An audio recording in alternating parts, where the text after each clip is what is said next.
right. It is Friday, and it's the big 150th episode. I cannot believe we are at 150. I know. I mean, dude, this has been like the best. Like, I just doing this every single week, and with all of the stuff that we've talked about over these years, and like all of the amazing people that we've had on the show, it's just been like one of the best times of my life ever. Yeah. Like, honestly. Honestly, I mean, it gives us a chance to like let loose, let everything out. Like, despite outside factors, like we can come on the show and just have fun, get a little crazy, and it's really a stress reliever. It really is, and we get to talk every week about what we love. Exactly. You know, and what we're passionate about, and what better way to do that than this. Exactly. I mean, it's just, exactly. And the fact that you guys love it is even better. Even better. I mean, it's so great, guys. It's so great. Well, we have a great show for you guys tonight. Of course, Carol Barbee coming on the show, talk about Raising Dion Season 2.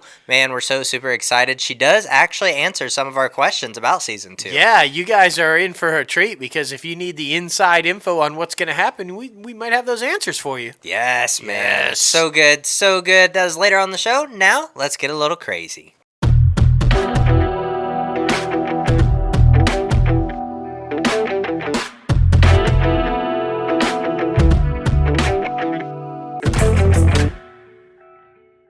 What's up, guys? Welcome back to another episode of Inside the Crazy Ant Farm. Holy moly, you guys already know the big 150th. Yes! And your host with the most, myself, J-Lo Fantastic, and the one and only Mouth. What's up? Guys, it's going to be a super special show. Not only do we have Carol Barbee coming on, but we have the forever guest coming on for the top 5 segments. Yes, her 11th appearance, guys, if you can believe it. She's been there since the very beginning. Yeah, like literally the very beginning, and she's still around, and we just love her to death. Agreed. 11 times. I know, it's wild, man. It is. It's absolutely crazy. wild. And of course, there's going to be another appearance as well.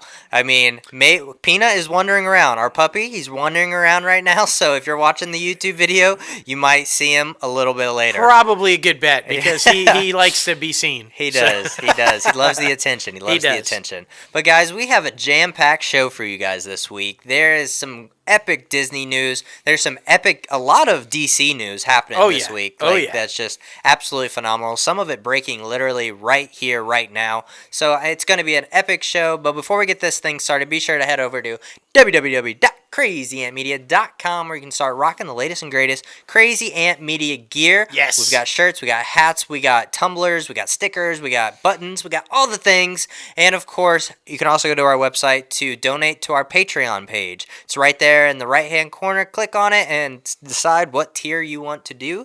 And we just appreciate all the donations, and we appreciate the support, guys. Yes, indeed. Man, let's get started with the Juggernaut. Woo! I mean, of course, why not? I love this one, though, because this is a smart move. It's necessary right now, and Disney has been, like I said, like we talked about on the show last week, Bob Iger making this move about we need to do better. We need to do better. We can do better. Well, another move, and of course now Chapek involved as the CEO and everything, but longtime Disney exec Jenny Cohan has been named head of social responsibility for the company. That's a newly created post, and Cohan is going to lead the company's global corporate social responsibility and environmental, social, and governance work.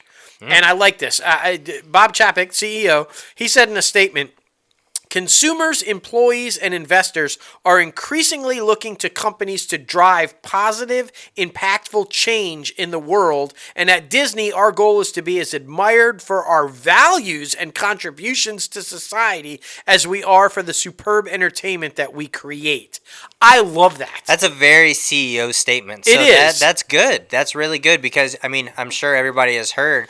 We're like, is Chapek really going to be the guy? Is he going to, he's got some huge shoes to fill? But, I mean, this is a great step forward. So, I mean, I like this. I like this statement. Yeah, socially conscious. You should be socially conscious about the environment and the world and what you're putting out there. And she's been there for like 21, 23 years, something like that. And most recently in charge of branding. So she's all about the brand, the name, what Disney stands for. So, and Walt was that. Remember, Epcot Center was the world of tomorrow, the future world, and what he envisioned and what he wanted. Yeah. And so I feel like that Walt would love this. Yeah, Walt would completely love this. agree. The inclusivity is absolutely beautiful.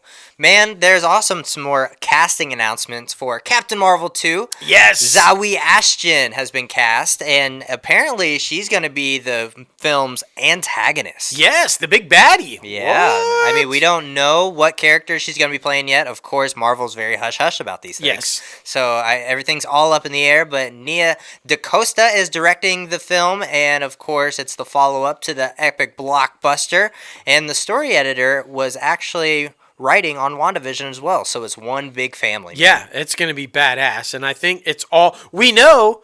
Anybody who's watched this week's show knows with, Monica Rambeau. Yeah. She's also going to be in Captain Marvel 2, and so it only makes sense that somebody from WandaVision's writing team would be involved in it because she's probably going to be responsible for the Monica Rambeau stuff.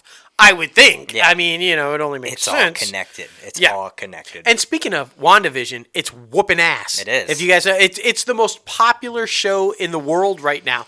I'm not even making that up. That was like literally a thing. It is the most watched, most popular show in the world right now based on streaming numbers.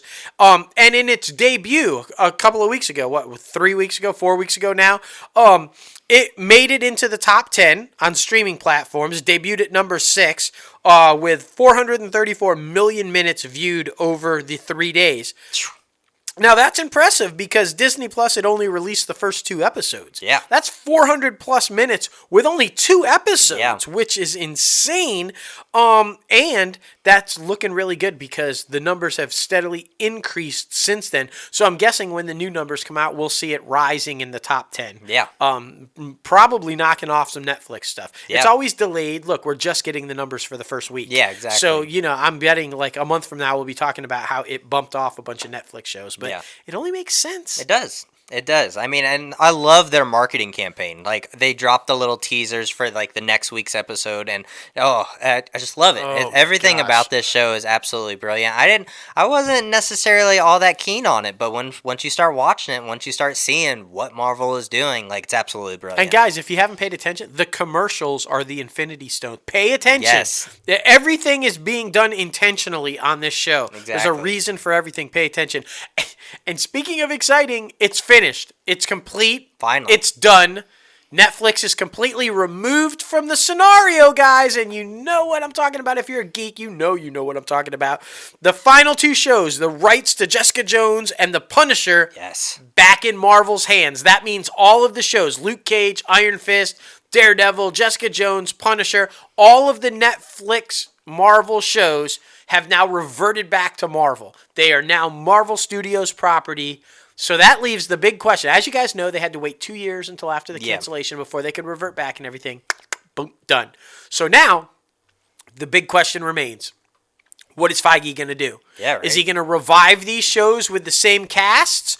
That seems to be what the fans want. That seems to be what the casts want. So we don't know. Is he going to fold them into the MCU? How's it all going to work? Will they be on TV? Will they be in movies? What's the deal? We do know that Charlie Cox was seen in Atlanta on the Spider-Man 3 set. So is he playing Daredevil? Is he playing Matt Murdock? Or is it just coincidence and he's maybe playing somebody else? We don't know. But I'm super excited that now it's all back in the fold. Yeah, completely agreed. Completely agree. And especially keeping Bernthal, Cox, and just a couple of others, like, stick to those characters if you do bring back those characters in other iterations. But I mean, those actors performed absolutely if brilliant. you replace anybody in Daredevil's cast, it's a huge mistake. Agreed. You're never going to get a better Kingpin than Vincent D'Onofrio. Agreed. It's never going to happen. No. So just keep the entire cast. Agreed.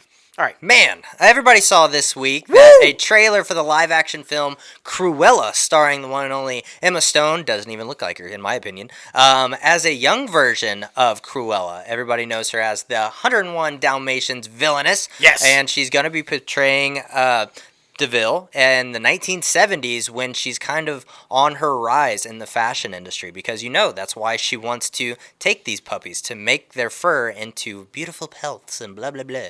But I mean, it'll be interesting too to see if there'll be a sequel to this leading up to 101 Dalmatians live action. That would be really interesting. Yeah, I'm gonna go out on a limb and say yes. Yeah, because I think it's gonna be really successful. That's what it seems like, and Disney has taken the Marvel formula, origin stories. This is exactly what it is. It's an origin story about Cruella and why she is the way she is. Exactly. But apparently she was born that way. Yeah, right. The trailer, she says it. I'm just evil. Yeah. Like, nothing happened to her to make her that. She's just born evil. So, it's really interesting to see, though. And Emma Stone could not have been a better choice. Yeah, it's going to be interesting. Oof, this next one, this guy caught a lot of heat over some stupid shit that he said. Yep. The Bachelor host Chris Harrison has announced that he's stepping aside from the franchise for a quote-unquote period of time amid the controversy when he came to defense of Rachel Kirkconnell's past racist behavior. He was basically saying, was it not fashionable back in 2015, or is it just not fashionable now? Well, it's like,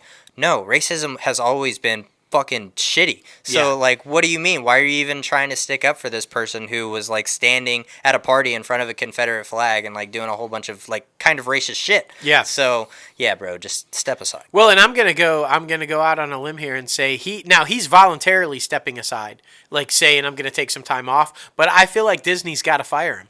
Yeah. If you're going to go the route with Gina Carano, you have to go this route too. Yeah. Why is his any less offensive, or why should he not be fired if she was? Yeah. I'm just saying, you if you're going to hold the line, you got to hold the line all in. You got to be all in if you do this stuff. So Just saying. This next one, like, this is very interesting. I don't know why, I don't know how, but it's happening. I'm old enough to remember the original Dating Game. Yeah. And the remake of the Dating Game when it was like, But apparently they're doing another one. Yeah. Okay, I get it, because the celebrity game shows like Celebrity Family Feud and Celebrity Wheel of Fortune and Who Wants to Be a Millionaire, they're all doing really well for ABC. They are. Right? They're in the ratings. They're like kicking ass in the ratings. So, of course, let's do another one, right? But the Dating Game, you heard me right. Celebrity Dating Game. Yeah. What? I know. Okay, and here's the even more weird part about it, okay? Michael Bolton is hosting it with Zooey Deschanel. Yeah. Like, I love Zooey Deschanel. She's going to be great. She's going to be fantastic. But Michael Bolton, and he's not going to serenade you. No. That's right. Michael Bolton, the singer. The head explosion. Michael Bolton. He's not serenading you. No. He's going to do reenactments and or spoofs, parodies of the actors or celebrities to try to give clues to the regular people that are trying to date them. I'm not even making this up. This is exactly true. It's going to be pretty entertaining. Yeah. Like, it's going to be pretty entertaining. The celebrities, obviously, if you guys aren't familiar with the dating show, they will remain anonymous. They're going to be behind a wall, and there'll be 3 contestants who are trying to vie for the opportunity to be picked by this celebrity to go out on a date. Yeah. I don't know what... Like what celebrities? I know, right? Like is this going to be like a Dancing with the Stars type thing, or but there, according to the log line of the show, it's celebrities in search of love. Yeah. Single celebrities in search of love. Yeah. Maybe they're just trying to find somebody who is not also celebrity, so they can find somebody normal. Maybe. Yeah. I mean, you know. It's a very interesting concept, though. It's a very interesting concept. Oh, man. We talk about all the time how normal most of them are. Yeah. They're just like us, everyday people, so... Yeah. We'll find out. Hell yeah. It's so funny. Billy Campbell and Angel Parker have been cast in lead roles for the upcoming Kevin Costner drama National Parks. Yes. Very interesting. Campbell will star as Cal Foster, who's an experienced ISB special agent who had worked in the field for years but now is stepping into a leadership role and wonders if the team will work alongside him and how they will respond to him giving them orders. So that's going to be very interesting. And Parker will play Ava Longridge, who is an ISB's inquisitive intelligence analyst who gathers and studies evidence to assess potential threats inside the parks. Interesting. I know. This sounds so much like CSI or NCIS, but national parks. Yeah. It's okay. I know. CSI, NCIS mixed with Yellowstone. Yes. Hey, Yeah, that's exactly, I feel like that's exactly what it is. It's so funny, man. It's so funny. ABC has also confirmed that it's picking up a new multi-camera comedy pilot, Bucktown. Oh. Hailing from ABC's Signature Studios, obviously, and is written and executive produced by Emily Wilson, who executive produced The Connors. Bucktown will center around a protagonist named Amy, who, after being dumped by by her boyfriend and kicked out of her apartment on the eve of a huge promotion she's about to get. Damn. She finds refuge at her mom's house in a blue-collar neighborhood that she grew up in, and Amy reconnects with her teenage niece living there in the same house due to her sister's latest rehab stint. So it revolves around all of them trying to live together, and Amy stays because she realizes that the grandma and the niece and the granddaughter they can't do this. They're not equipped. It kind of sounds like Mom. It does. It kind of sounds like Mom. It does, and we'll be talking about that in a little bit. So maybe this is maybe ABC is trying to capitalize on that. Yeah. I don't know. It'd be interesting. That's not it though. ABC had a lot of announcements at the upfront. It did. Quinta Brunson has set up a single-camera comedy pilot at ABC, yes, which she will star in addition to writing and executive producing. So she's going all in. It is titled Harity Elementary. That's right. And centers around a group of teachers brought together in one of the worst public schools in the country simply because they love teaching. They will rely on each other to make it through the day and find a way to counteract school district's bullshit attitude towards, I swear to God, that's what it says. Bullshit attitude towards educating children. I love that. I think it's good because, we don't really see a lot of teachers' point of view when it comes to entertainment. So I feel like this is going to be really good. It is. And I think it's going to address the whole teachers having to teach to tests instead of actually teaching and all the bullshit that's been going into it over the last 20 years. I know a lot of teachers personally and they do not like it. Yeah. And so I hope this show addresses that. That's going to be awesome. Agreed. But ABC has put some things to bed. As in the Shauna Goldberg-Maheen's untitled workplace comedy that was formerly known as Bossy, and that one was going to star Lucy Liu, and the Kelly Ripa and Ryan Seacrest-inspired single camera pilot, Work Wife, are both not going for I was shocked by that one. Me too. Kelly Ripa is supposedly Disney's golden girl. Yeah, apparently. And yet, no. Yeah. No. And Ryan Seacrest, too, for American Idol, which debuted to huge numbers this season. Yeah. Okay, but no. Yeah. They said, nice try, but we'll see you later. Just kidding. But another nail in the coffin. This one's kind of sad, especially for the younger listeners and younger viewers. Disney announced that DuckTales finale will air Monday, March 15th. And in the finale, The Last Adventure, the future of the adventuring hangs in the balance as the Duck family uncovers an earth-shattering secrets in its final standoff with Fowl. Yes. So apparently that's the big baddie. But new episodes of DuckTales will debut on Monday, February 22nd, leading up to the series finale. Yeah. This one was hugely popular, so it sucks to see this one go. It was, and had huge people attached to it. I don't know if you guys are familiar, but Lin-Manuel Miranda, is part of that cast. He's gonna. They're all returning for this final season and for the big season finale, or series finale. So. I don't know. Let's see what Hulu's Conversations with Friends has cast Allison Oliver, Sasha Lane, Joe Alwyn, and Jeremiah Kirke in the 4 lead roles. Yes. Oh, okay. Everybody was wondering who that was going to be. The Hulu series follows Frances, a 21-year-old college student, as she navigates a series of relationships that force her to confront her own vulnerabilities for the first time. Oh, shit. So it's probably a pampered kid, spoiled, she's out in the real world for the first time. It's like, fuck. A coming-of-age story, basically. And adults are still out there, don't know who they are. So, true. Watch this show. There's a lot of adults trying to go yeah. I have to confront my own, world, man. Shit. World. Hulu's The Dropout will be going ahead without Kate McKinnon, which is surprising. Who is set to star and executive produce the story of Theranos, founder Elizabeth Holmes, and her dramatic fall from grace. Yeah. The limited series drama will now look for a new actor to play the entrepreneur before the planned summer production starts. So, that's kind of close, cutting it, man. Yep. But I had no idea about this story. Did you know about this story? Yeah. She basically created this machine that she said could do these diagnostic tests that were almost immediate and were and she built it as the greatest diagnostic tool in medicine history, and it was supposed to do it, and she was full of shit is she knew it didn't work. It was a fake the whole time, but the company took off based on everything that was supposed to happen. She became extremely wealthy. The company became extremely wealthy and very proud. And then it all fell apart when it didn't work, and everybody found out she was a fraud. She eventually went to jail. But this wild. And so there's a podcast about it. Rebecca Jarvis talks about it, and that's what the show is going to be based on or whatever. But yeah, it was a crazy case. I mean, like, she basically was touted that she was going to revolutionize the way medicine was diagnosed. Diseases were diagnosed. Yeah, it says right here, test for 200 diseases. Damn. Yeah, and she was full of shit from the get-go. Wow. Like, in no way, shape, or form did it ever work.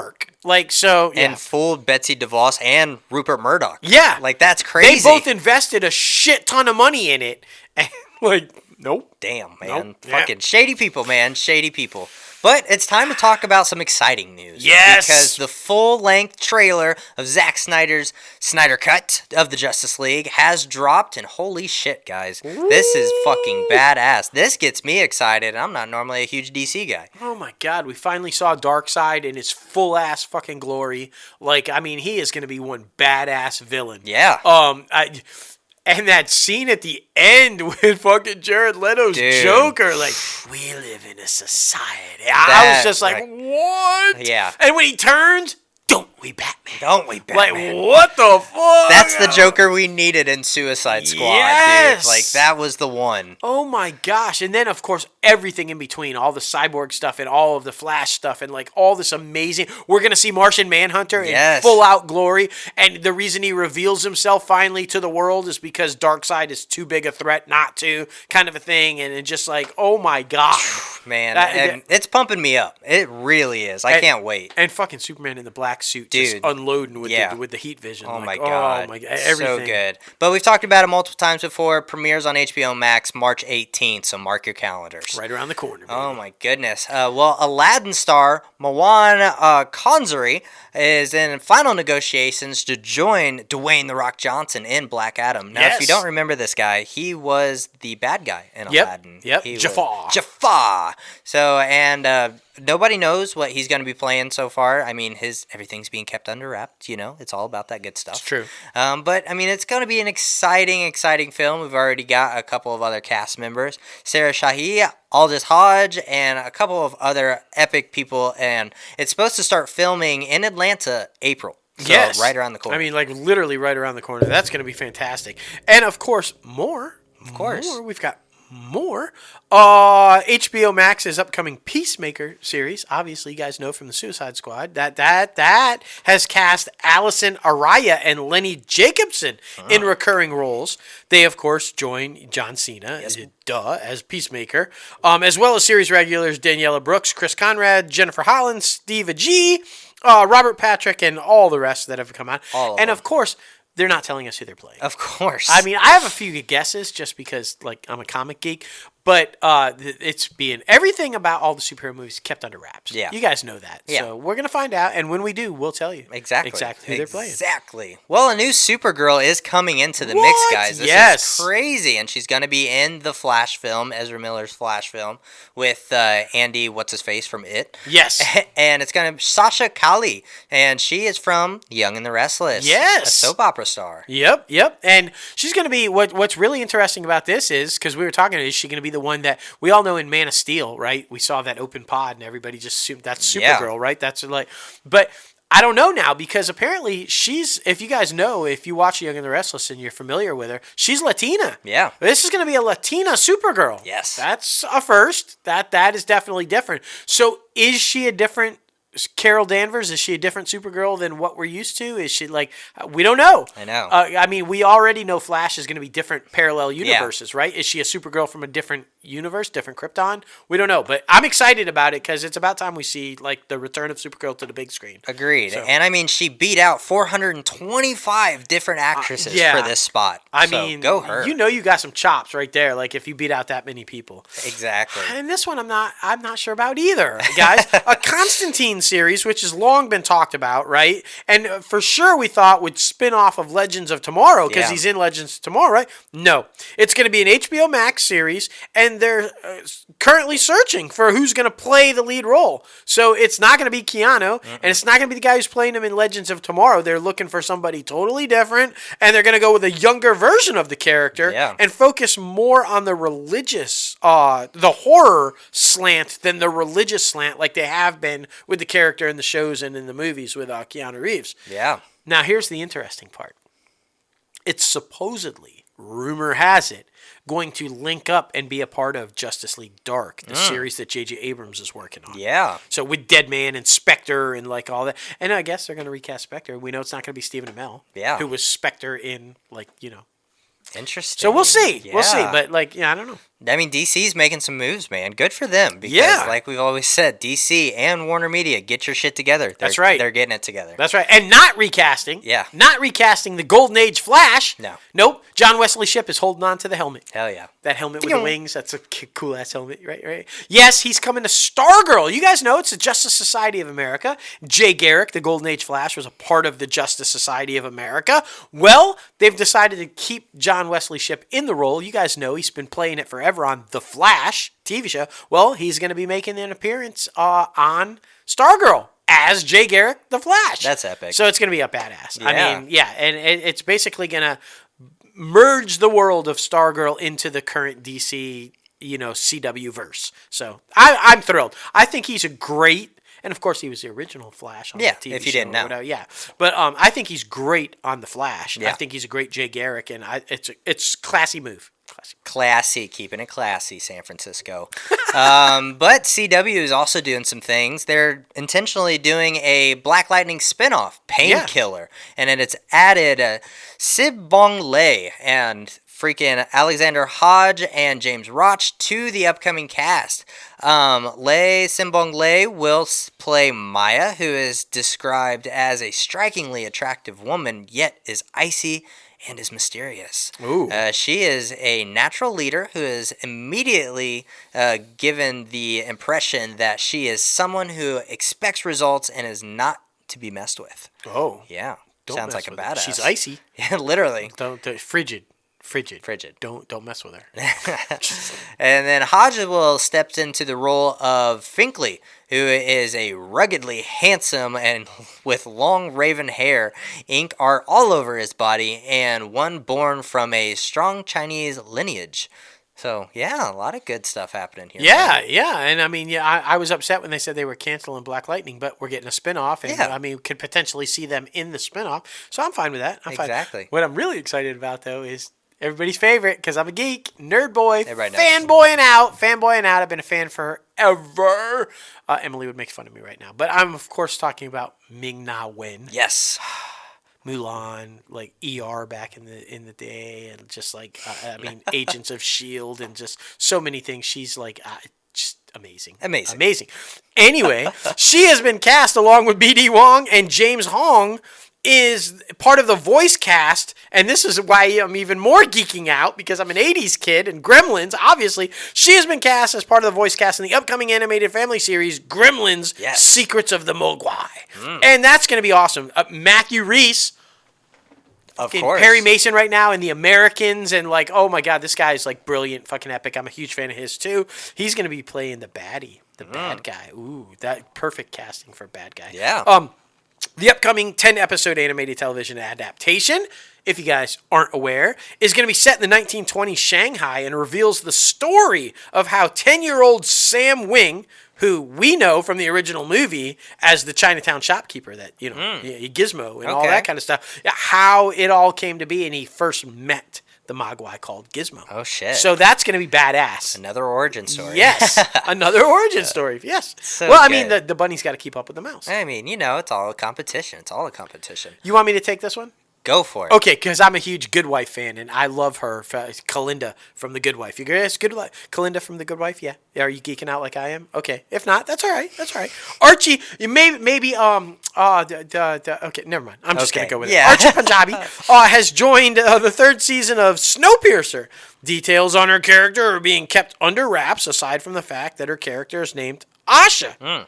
Oh, interesting. She joins a cast that currently includes Jennifer Connelly, Daveed Diggs, Sean Bean, Rowan Blanchard, Allison Wright, Mickey Summer, and a bunch more. And Stephen Ogg, who's fantastic and just like amazing.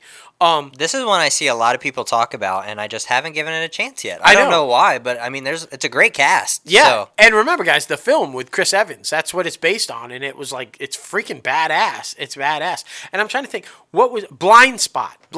You know the new show or not new show, I guess it's old show now, but where Lady Sif from Thor and all, where she has amnesia and whatever, can't remember. She's found in a bag with the FBI and everything. Archie was currently on that. So that's where I was trying to go with that. But she's a phenomenal actress and just brilliant, and so I'm super pumped. There you go. And TBS has just announced that its newly reimagined version of Wipeout, it's going to premiere April 1st, and of course, host John Cena and Nicole Byer, with Camille Kostik as the field host. So you can't see me now. She's no Jill Wagner. No, that's all I'm saying. I mean, when they fall, they can't see me. So I mean, no, they can't. They can't. And hopefully no more deaths. Yeah. I had to bring it up. This next one's very interesting and was not expecting it at all, because literally this show just went off the air like a year or two ago. Viacom CBS is saying that Criminal Minds revival is in early development for Paramount Plus.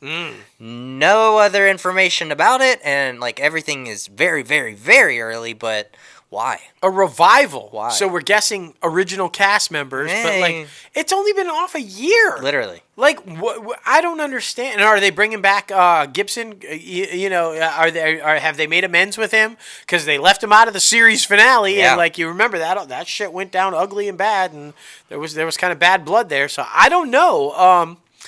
And I don't know how Little Cam is going to feel about this. Yeah, she's a huge fan of Criminal Minds. Of the show. So will she like the fact that they're reviving it and she can watch more of it, or will she agree with us that it's too soon? Yeah, I haven't told her yet, so we'll see. She'll find out. Oh, man. Oh, of course we had to talk about this because she's the only O that matters. Yes. CBS has announced that Oprah Winfrey will sit down with the Once Royals, and it's going to be titled Oprah with Meghan and Harry. Yes. And it's going to be a primetime special, and it's going to air on March 7th, so mark your calendars. And she is going to be speaking with Markle, the Duchess of Essex, and stepping into the royal role, and about the marriage, the motherhood, the new baby on the way, and just a whole bunch of other things, and probably now officially stepping away from the family. Right. And then Harry will join them. Yeah. So it's basically like an interview with Meghan Markle. And then Harry's going to come in and talk about all of the rest of it. So, yeah, it's going to be huge in the ratings. Oh, yeah. There's no doubt about it because people love the royal family. They love Harry and Meghan Markle. And everybody loves Oprah. It's true. So this is a guaranteed winner for CBS. Well done. Just woo.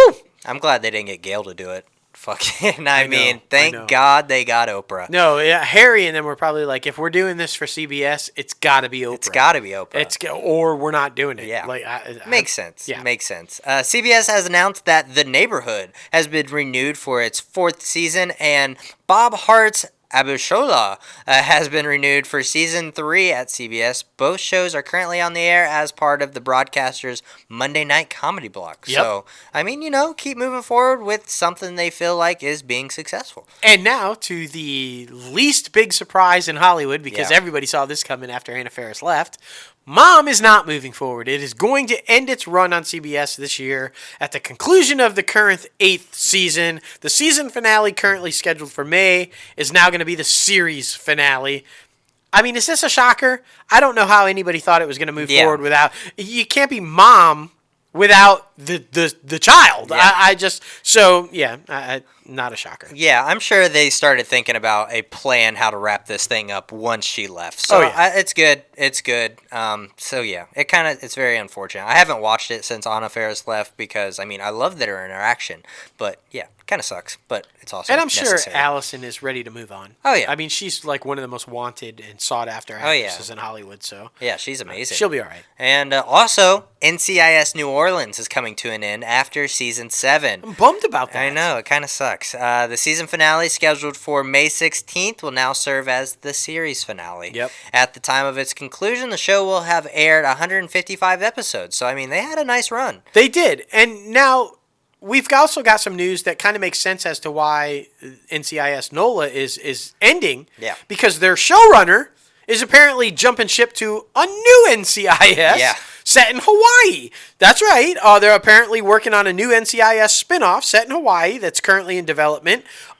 Few plot details are available, except it's going to follow Navy investigators, criminal investigators, and it's in Hawaii. Yeah. I mean, we could have figured that out, I think. Oh, shit. But anyway, Chris Sibler, John Nash, and Matt Bozak are attached as writers and executive producers. And, of course, Sibler, as you guys know, he's the current showrunner on NCIS New Orleans. Yeah. So it was probably like, do I want to keep hanging out in New Orleans, which is a fucking COVID hotbed right now? Yeah. Or do I want to go to Hawaii? Let's get the fuck out of here. Yeah, I mean, go to the big island, man. Seemed like a wise choice. I mean, just saying. Yes, that was an awful Hawaiian accent. I mean, it kind of turned Jamaican. But anyway, CBS is nearing a series order for its event series revival for the crime lab procedural CSI. According to sources, Paula Newsome, Matt Lara, and Mel Rodriguez have joined the cast. Yeah, and CBS would not confirm that. Yeah, but they would not. I mean, I feel like it's probably true. Probably. Yeah, and at least this one's been a while. Yeah. Right? Like, if you're going to revive one like Criminal Minds, which just happened yesterday. But this one has been a while since it's been off the air. So, okay, we'll see. Exactly. Oh, this is your show. This is your thing right my now. God. Bryan Cranston, such a fucking phenomenal actor. He's so good. I mean, Your Honor, you guys have heard me talk about it on the show. I just fucking love this show. It's badass. Cranston is just unbelievable. Anyway, so this does not surprise me at all. It absolutely thrills me. There you go. Your Honor is now Showtime. It concluded, season finale, and I think it's just this one season, so it's an event series. Yeah. So I don't know. But it is now record-breaking highs for Viacom CBS. The 10-episode miniseries is on track to be the biggest debut season in Showtime's history. Well, damn. Yeah, and it has attracted both a traditional and linear audience and a streaming audience that is also on pace to be the most watched Showtime series in the streaming platform, even besting Shameless. So there you go. The show's season finale saw 742,000 viewers in its Sunday night telecast, and the 10th episode had 825,000 eyes on it during the streaming. So this thing is huge for Showtime. Yeah. And rightfully so. If you guys have not watched it, oh my gosh, man. First of all, why? It's Bryan Cranston, okay? But, I mean, it's the whole judge and the mob and, like, just some crazy, crazy shit and New Orleans corruption. Of course. It was bound to be a hit. Yeah. I need to start watching that one. Yeah, you really do. You'd love it. Oh, You'd man. fucking love it. Showtime has landed a deal for development of a single-camera comedy project created by writer and stand-up comedians Masha Koshner and Jermaine Fowler. There you go. The untitled comedy is set in 1997 in South Central Los Angeles in the heart of the West Coast gangster rap, and it follows a group of teenage social outcasts attempting to solve the mystery of the murder of their hero, Biggie Smalls. This does not sound like a comedy. It does not sound like a comedy. How is that a comedy? It sounds like a really interesting premise. Yeah. A bunch of teenagers trying to solve the mystery. Sounds like a good Biggie drama. Smalls. Yeah. But a fucking comedy? Okay. That's going to be interesting. Okay. It's going to be very interesting. This next one, why? Just why? I was never a fan. But no, whatever. I wasn't either. Viacom CBS is reviving The Real World. Why? For the streaming service Paramount Plus, which is supposed to be rebranded early March, the reality TV franchise will be a part of the March 4th launch of the new streaming, or the rebranded streaming service, I should say. And the initial installment of the rebooted franchise will see the cast of the first season reunite a real-world homecoming New York. Oh. Yeah, so, yeah. I'm like you. I wasn't a fan of Yeah. it. It was never my thing. I just never understood it or caught onto it. Yeah. So, Yeah, I mean, it spawned multiple different things, like fucking Big Brother, Jersey Shore, all those in-house shows. Yeah, but I don't know. Aaron Eckhart, guys, you know him, you love him. He's Two-Face from the fucking Batman trilogy, Yes. and the co-pilot in Sully, and just a phenomenal fucking actor. And so it only made sense that he's landing on this show because it just keeps getting better and better and better.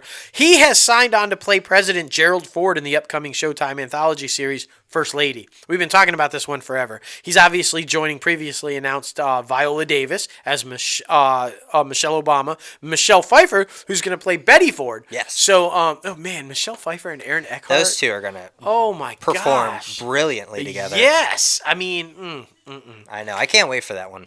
Yeah, and it's going to be interesting to see how Eckhart plays him. Will he play him over the top, klutzy? Will he, because obviously he was. Although, and yet one of like the greatest centers in football of Michigan, University of Michigan football history.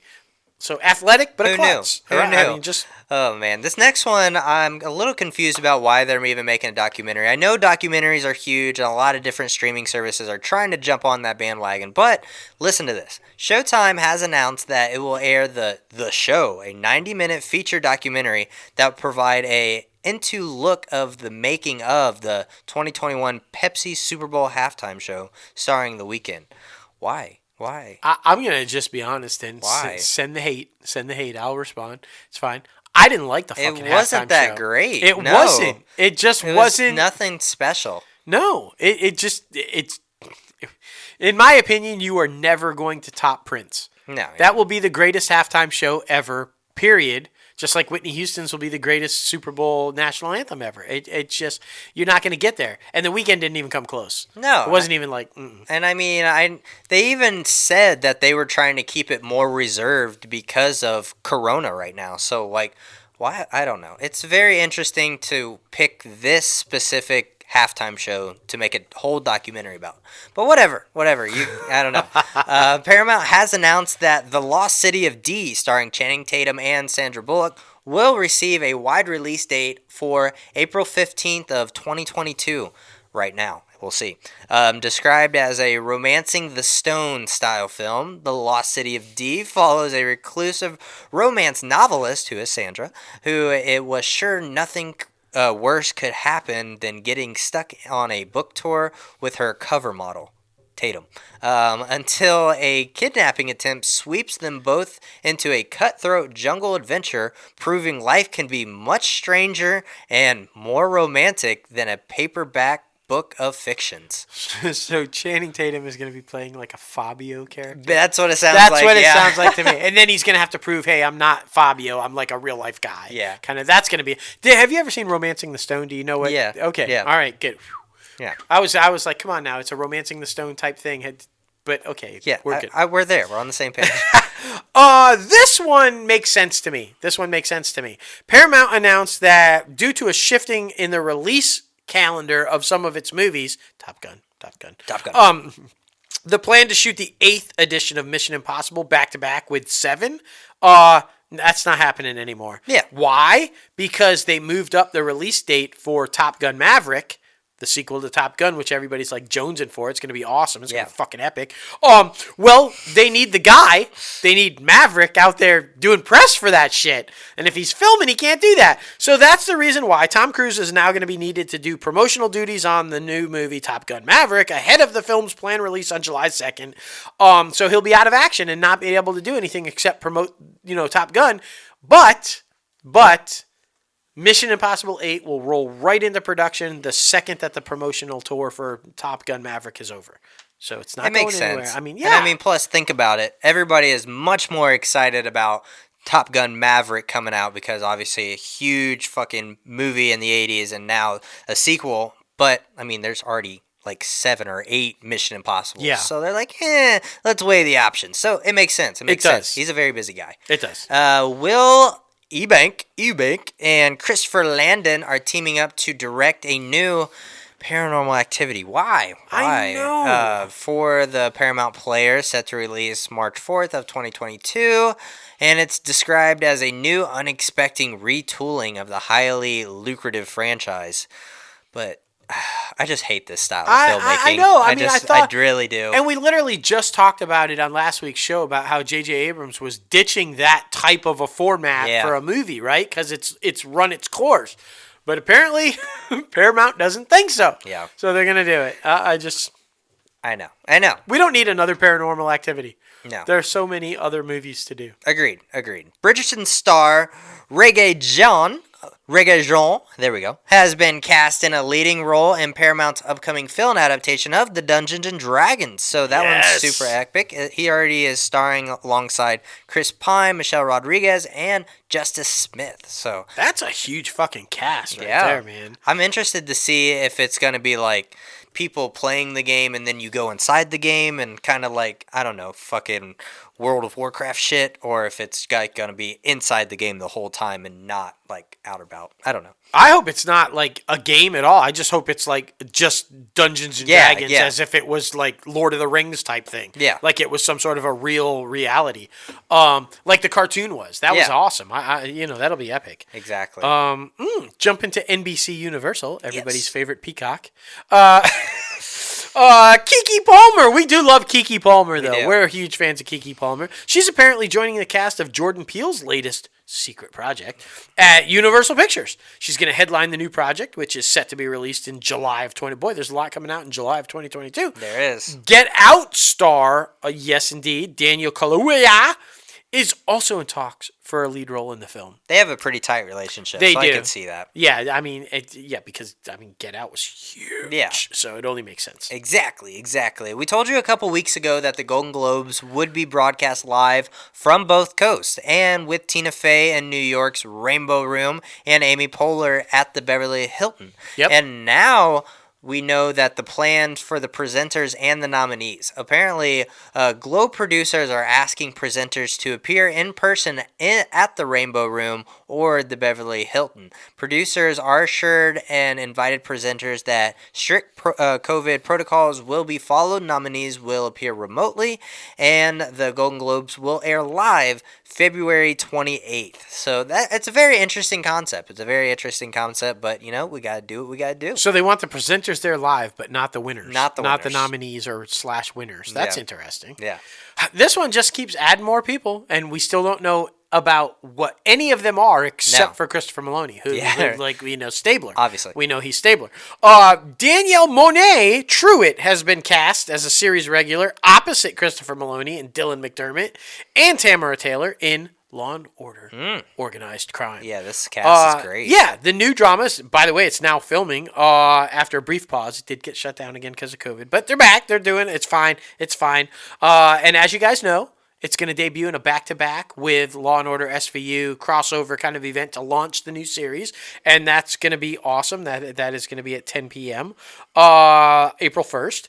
And so, but no details on who she's playing. Yeah. Like, we literally don't even know who Dylan McDermott or any, other than Stabler, we have no idea who these people are playing.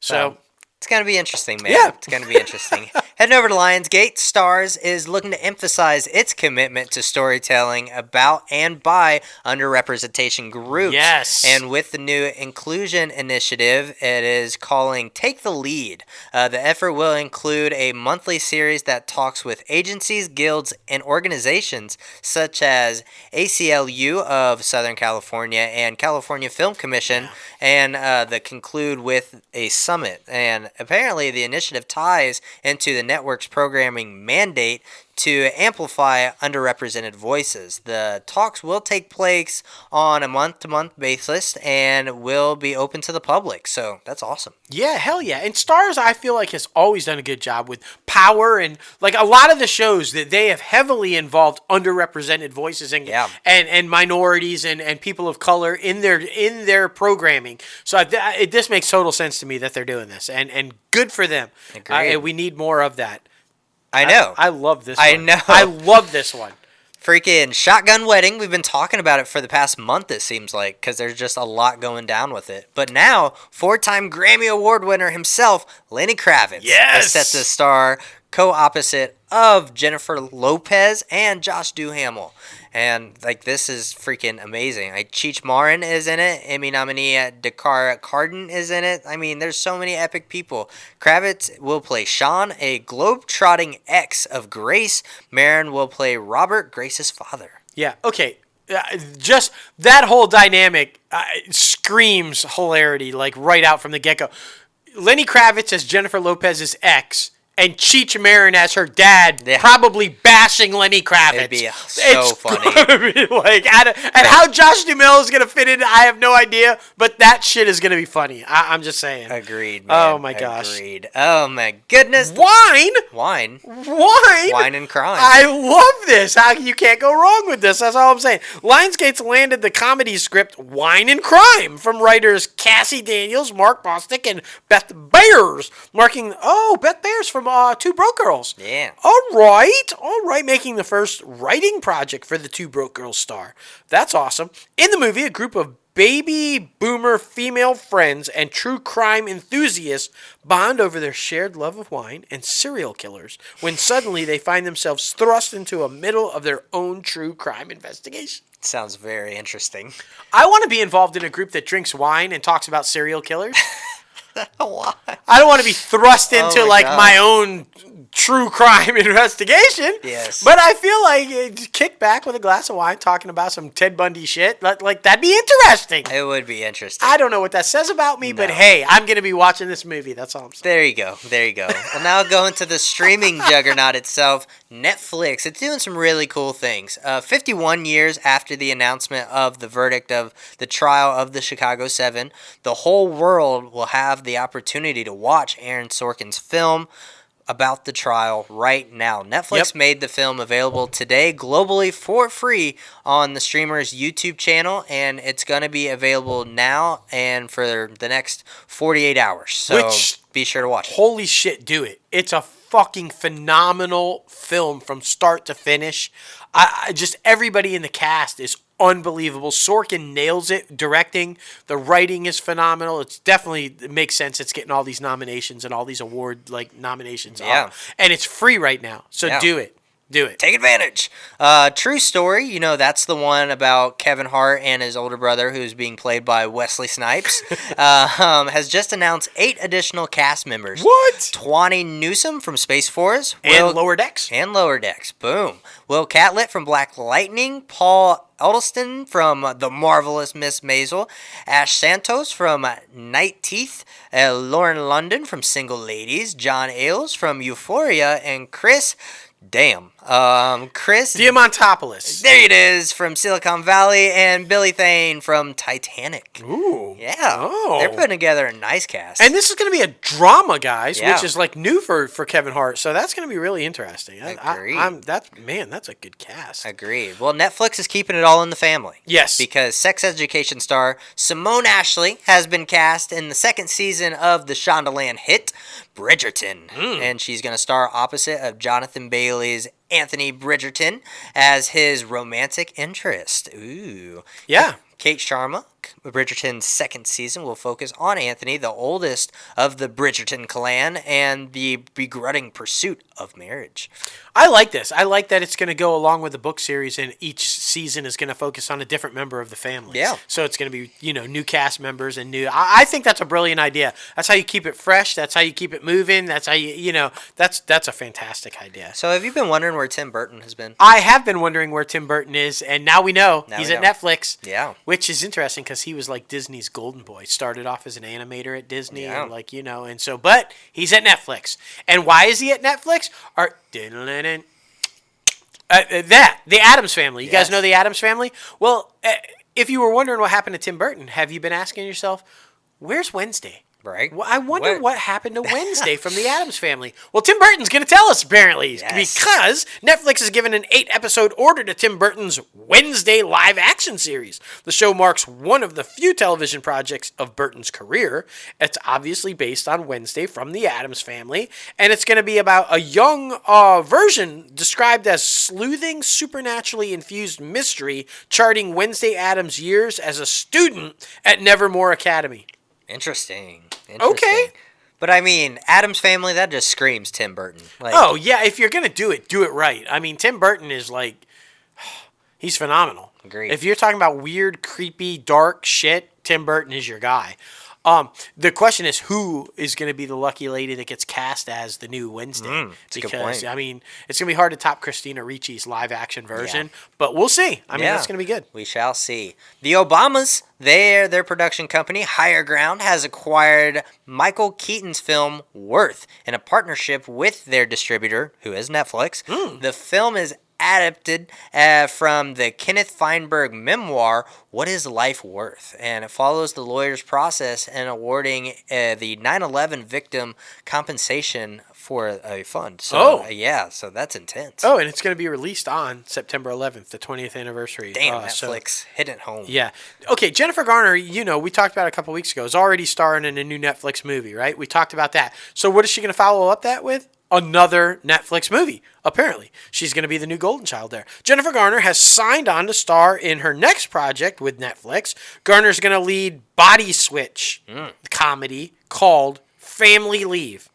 The movie will follow the Brenners, who, according to the synopsis, this is really interesting, wake up to a full family body switch. They quickly realize the same thing has happened to a family on the other side of the world, so they must unite with the group of strangers and determine how to undo their body switch, all while hilariously navigating daily life in a different body before it's too late.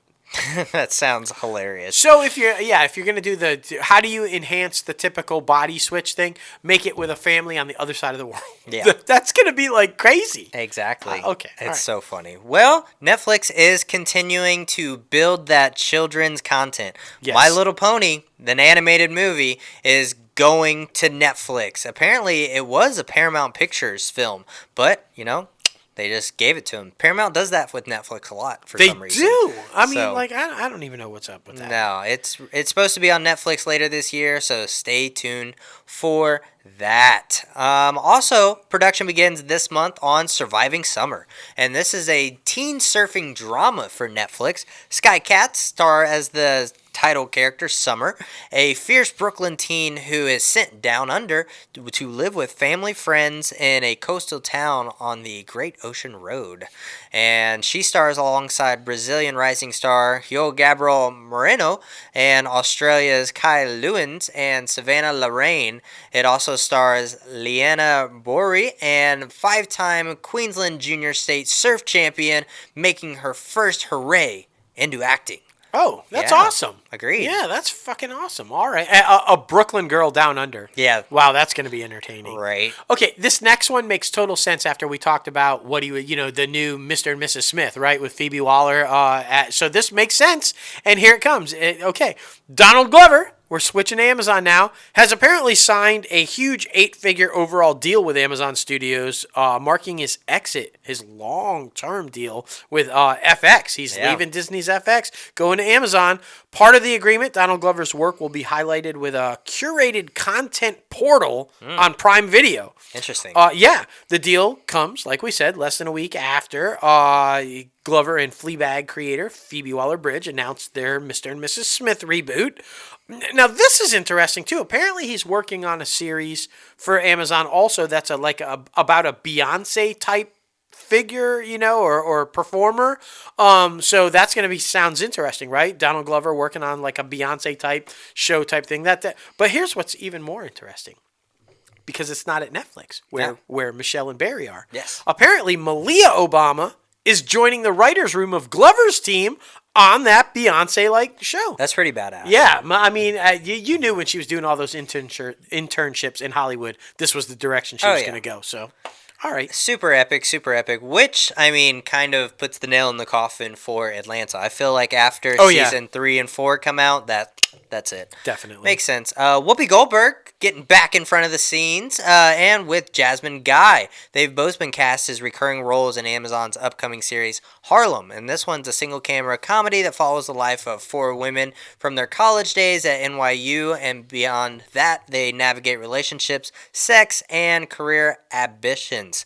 So Goldberg will portray Dr. Elise Pruitt, a brilliant, intense department head at Columbia University, and Guy will play Patricia, a wealthy mother who wants her daughter to let go of her dream to become a designer and just settle down. So, I mean, recently, also previously announced, Megan Good, Grace Byers, and Jeree Johnson, Tyler Lippy. It's like there's a lot of people attached to this thing. Yeah, and I'm thrilled to see Jasmine Guy back. I just, if you were a fan of Different World way back in the day with Lisa Bonet and everything, Whitley, with I love Jasmine Guy. She's phenomenal. She's a fantastic actress, and good for her to make a comeback. And I hope this is huge for her. Agreed, man. Agreed. Well, Lily Rebekah has been cast as the female lead in The Tender Bar, the drama that George Clooney is directing for Amazon Studios. Ben Affleck and Tay Sheridan are also set to star in the film adaptation of the memoir. So it's going to be very, very interesting, especially with a stellar cast. Now, this is like the one that. about the kid trying to find a father figure, right? Yes. Like at the bar and I all that believe kind of so. stuff. Yeah, so that's going to be good. Yeah, man. Ooh, okay. Apple. Apple. Apple's officially announced its we all knew this was coming because they've been talking about it forever, but they've officially announced their multi-year content partnership with David Ellison's Skydance Animation. Yes. The agreement, which includes the previously announced films that we've talked about on the show, Luck and Spellbound, will also include what Apple billed as the first ever theatrical quality animated television series for Apple TV. And as you guys know, Skydance Animation is a division of Ellison's Skydance Media, which is run by John Lasseter. Does that name sound familiar? Pixar, John Lasseter. Some shit. Yeah, Some remember shit. that? But he is an animation brilliant genius kind of a guy. So if you're going to do animation, that's the guy. So it reunites Lasseter with Cupertino, giant decades after he founded Pixar with Steve Jobs. That's interesting. It's still just crazy that this guy has a job because there was multiple allegations. But you know, I mean, Apple's doing their thing and trying to be there with the animation game, especially the educational animation game, like we've seen with the Snoopy stuff and with the Peanut stuff and a whole bunch of good stuff. So. And that movie, Luck, yeah, that we just talked about with part of that deal, it landed a pretty big name. Just a little somebody. Just a little somebody, Hollywood royalty. Yeah, exactly. Two-time Oscar winner Miss Jane Fonda is going to play the dragon in the film Luck. And if you guys haven't heard about it, Luck follows the unluckiest girl in the world who, after stumbling upon the never-before-seen world of good and bad luck, must join together with magical creatures to uncover a force more powerful than even luck itself. Jane Fonda as a dragon is going to be awesome. She's already a dragon, man. Like, she's fucking... In a good way. In a good way. Yeah. In a good way. But yeah, it's a very interesting choice. It's a very interesting choice. Jesse Plemons has set to join the Apple Studios Killers of the Flower Moon. Now, this is the Martin Scorsese, Leo DiCaprio, and the one and only Barbee De Niro. Yes, so, Bobby. I mean, I'm so intrigued to see what this one's going to be like. It's going to be epic. You can't have that cast and that director and like all those people and then not have it be epic. Literally his golden boys. Yes, without doubt. Without doubt. And this next one, to end up with the industry news here, we predicted it. We call it. As always, we always make these forecasts, and they all seem to like happen the way we plan them out. When Roku acquired Quibi's original series, we kind of made the prediction that they were going to enter the game of original content, right?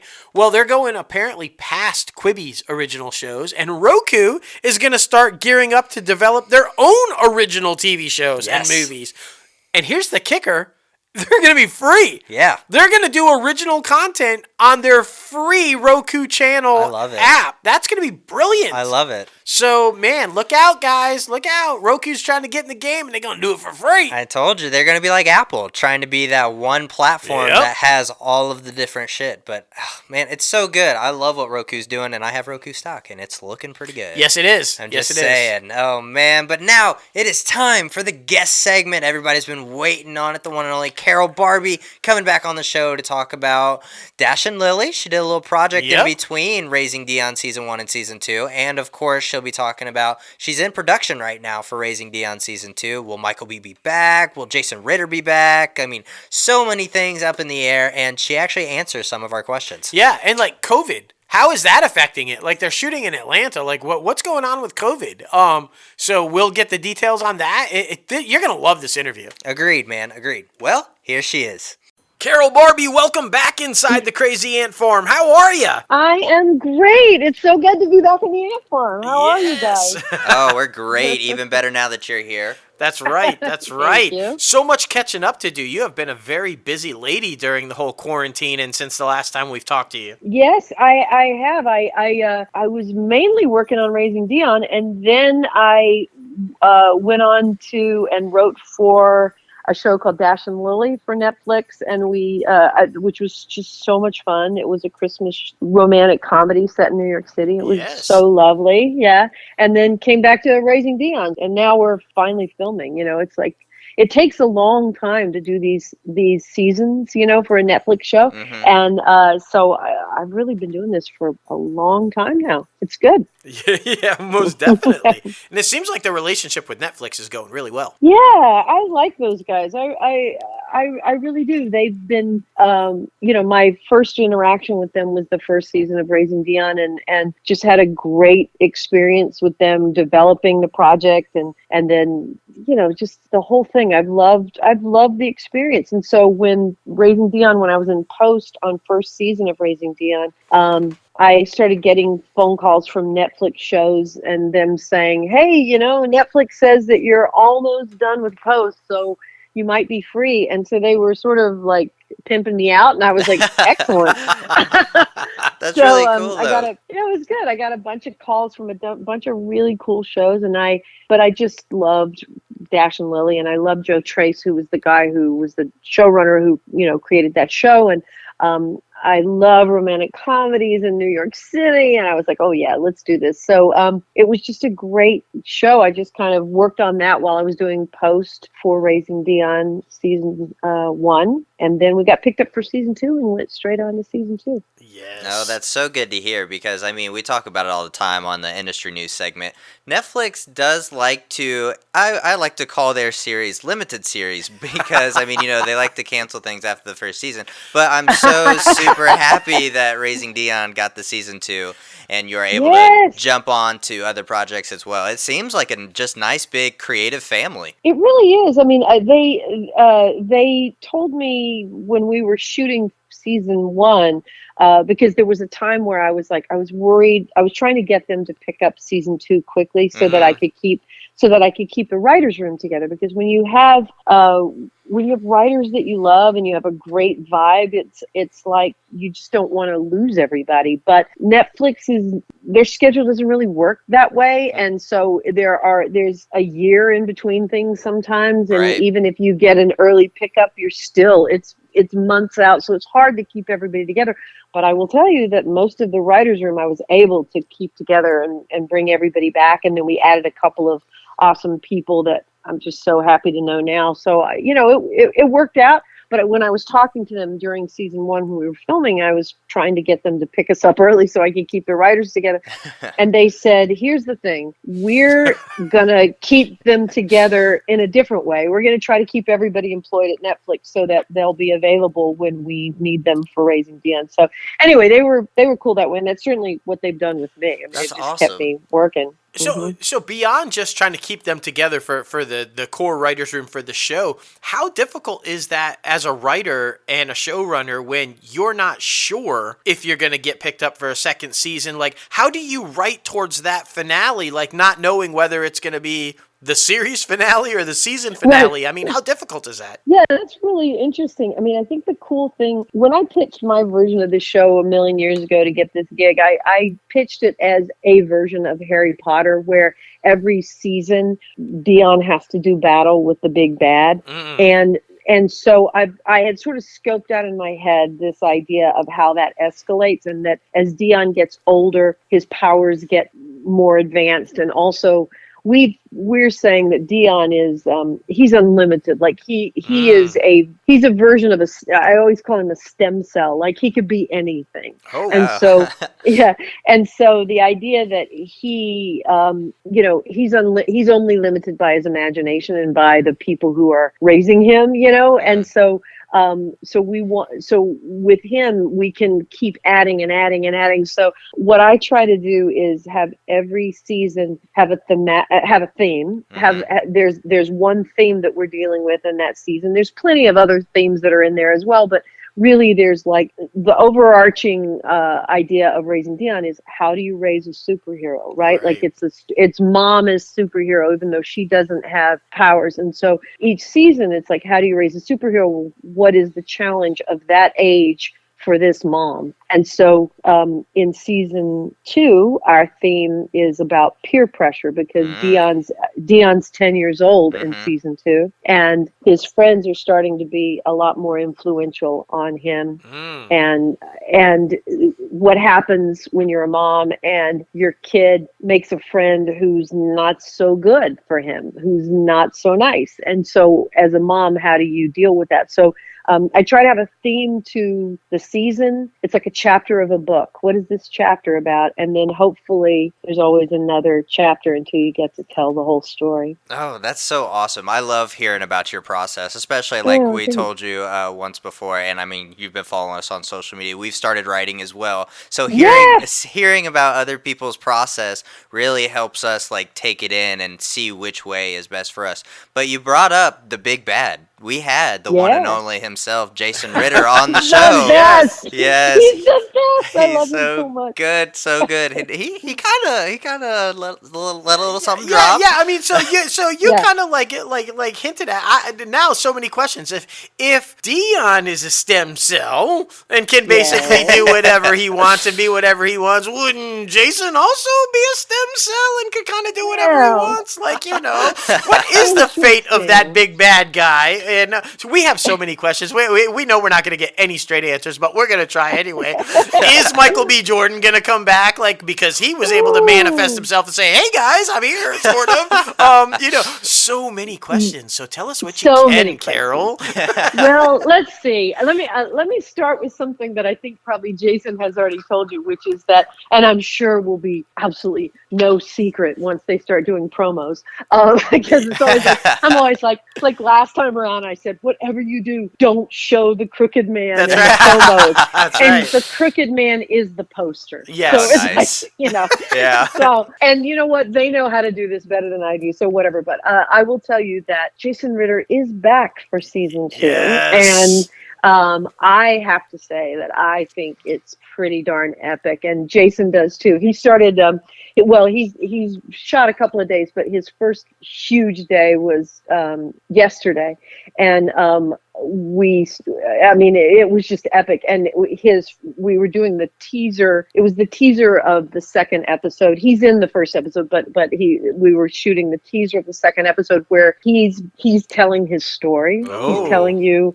Yeah, he's telling you what happened to him. And at the end of the first take of that scene, the set erupted in applause. I've never heard that before. I've never seen that happen before. Oh. Like everybody just started clapping and whooping and hollering, and he was just so awesome. And so anyway, yeah, he's back. He's back. And very humble, I'm sure. Like all the applause probably embarrassed him. He just seems like he's just this guy who's like, no, that was just me doing. Yeah, exactly.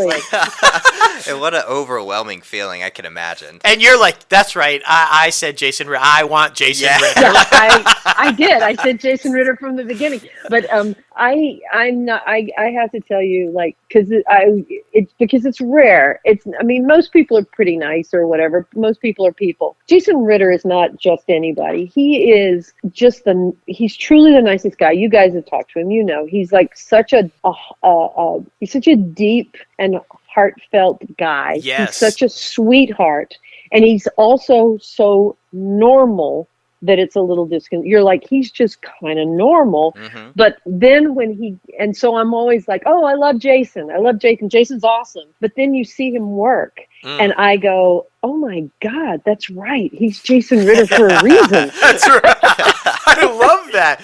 And everything you just said about that, because we talk about it all the time. We've tried to maintain the relationship with Jason too, and kind of like talk to him over the months and everything. And that's all we keep saying. He's just so nice, and he's just so real, and he's just like us, and he's just like But you're right. And then he performs, and you're like, oh shit, yeah, that's Jason. That's right.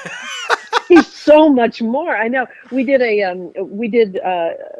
Netflix does this wonderful thing where first of all, they require, and I love that they require all the scripts to be ready ahead of time before you start to shoot, before they even tell you you're going to shoot. Like, they have to approve the scripts and to get everything in order, which I love, because then we've all agreed to this. This is the story we want to tell, where those scripts are in a great place. And so then before we start shooting, they like to do read-throughs of all the scripts, and they usually do them over a couple of days. And I think our first season we did, we read them all over 3 days or whatever. And this time around, we read 2 a day for 4 days. We're doing 8 episodes, and we did them on Zoom, of course, because we're all in COVID, COVID protocol stuff. And oh my goodness, like, I told Jason afterwards, I was like, I keep forgetting that you're Jason Ritter, because you're just so good. Like, he's just so good, and you couldn't love him more, because he's also just such a pleasure to be around. So anyway, I'm building a statue to Jason Ritter in my house. That's all right. We've got one too. We're hoping like hell they make a Funko of him, because we both collect Funkos, and we're like, just give us a Funko of Jason Ritter. We want one. Yep. That's right. Well, okay, so I want that too. Yeah. See, I mean, it would already sell. It would already sell. Yeah, that's right. Okay, so check one. Michael B. Jordan. Michael B. So what I can tell you is, let me see. What can I tell you? Here's what I will tell you: the character, his character, and the mythology of the Rain people allows for all of them to come back. It does. This season, we are focusing on Nicole realizing that she might not ever get certain answers, and so what do you do when you have a kid who wants to know when he's ever going to see his father again? What do you do with that as a mother? Because the whole show, we always kind of come back to how to raise a superhero, and what are the challenges that this single mother is going through in order to raise this kid. And so one of those things is, what do I tell him now about his dad? I mean, what do we know? Well, there's a lot of the unknown, and sometimes you don't get answers, and you have to keep moving. And so, but again, you don't have answers. You don't know what's going to happen, but you just know that you have to tell your kid, this is our reality for now, and we're going to keep moving. So that's a roundabout way of saying that there is absolutely a possibility that Michael B. can come back. I love the tippy but toe. I'm not sure that you should look for him in season 6. Well done. Well done. I applaud that. I applaud that. That's very good. And I mean, but he's still involved with the show, and he's still one of the producers and everything. So he's still one of us. He's just. I really wanted season 2. I wanted to give Nicole a chance to move on a little bit, or to have to grapple with the idea of moving on. Because I imagine, thank God I've never gone through this, but I imagine a woman who's been widowed at a young age like that, particularly, like, there's this feeling of, I can't move on because then I'm betraying this relationship I have. But on the other hand, I have to move on. So that's a little bit, that's sort of the terrain she's in this year. Is it okay for me to move on? How do I move on? Am I okay moving on? All of that. Yeah, I mean, we got a little tiny glimpse of that in the first season with the dance instructor, and of course Jason trying to make his move. But yeah, disastrously. Yes, very much so. I'm very excited about her character and the progression that her character storyline is going to go, because I feel like that is so relevant right now. Single moms, and especially black single moms, trying to raise a boy in society, trying to make them right, especially if a superhero tried to make everything is okay. So I'm just really, really interested in the whole, like, the peer pressure aspect. That's going to be, because he is very, like, I feel like very persuaded, I should say. Dion is very easily persuaded, so I'm Well, and another interesting thing is because you brought up, like, is Nicole ready to move on? She's questioning herself. Is Dion? Because I feel like a lot of times too, with a widowed parent, you're always worrying about, I don't want the child to feel like I'm replacing dad. I'm replacing the deceased parent. So she might be ready to move on, but then she's cautious because she has to worry about, is Dion ready to move on? Does Dion understand I'm not replacing a parent? I'm so that's all going to be interesting. Yeah. I mean, just And okay, so let's talk about Alicia Wainwright. What? Yeah. Talk about brilliant performance and the chemistry between her and Josiah. I'm super excited to hear this storyline and see it play out season 2 because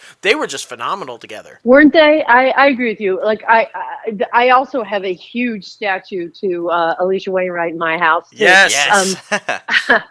I love her, and I feel so lucky that we found her because she's not only just a wonderful, great actress and who's so dedicated to the show and everything, but she's such a down-to-earth person. And I've always thought, wanted to have that show where you have this actress who you can really collaborate with and really, and I've had that a couple of times, but with her, I have it. She is very down to earth, and she's very real, and she's a great creative partner. So I absolutely adore her, and she and Jason are really tight, which is awesome too, which is fun. So we got to have you swapped recipes because she's a cooker, Yeah. right? I know, she's We so want to have her on the show and do a cooking segment with her.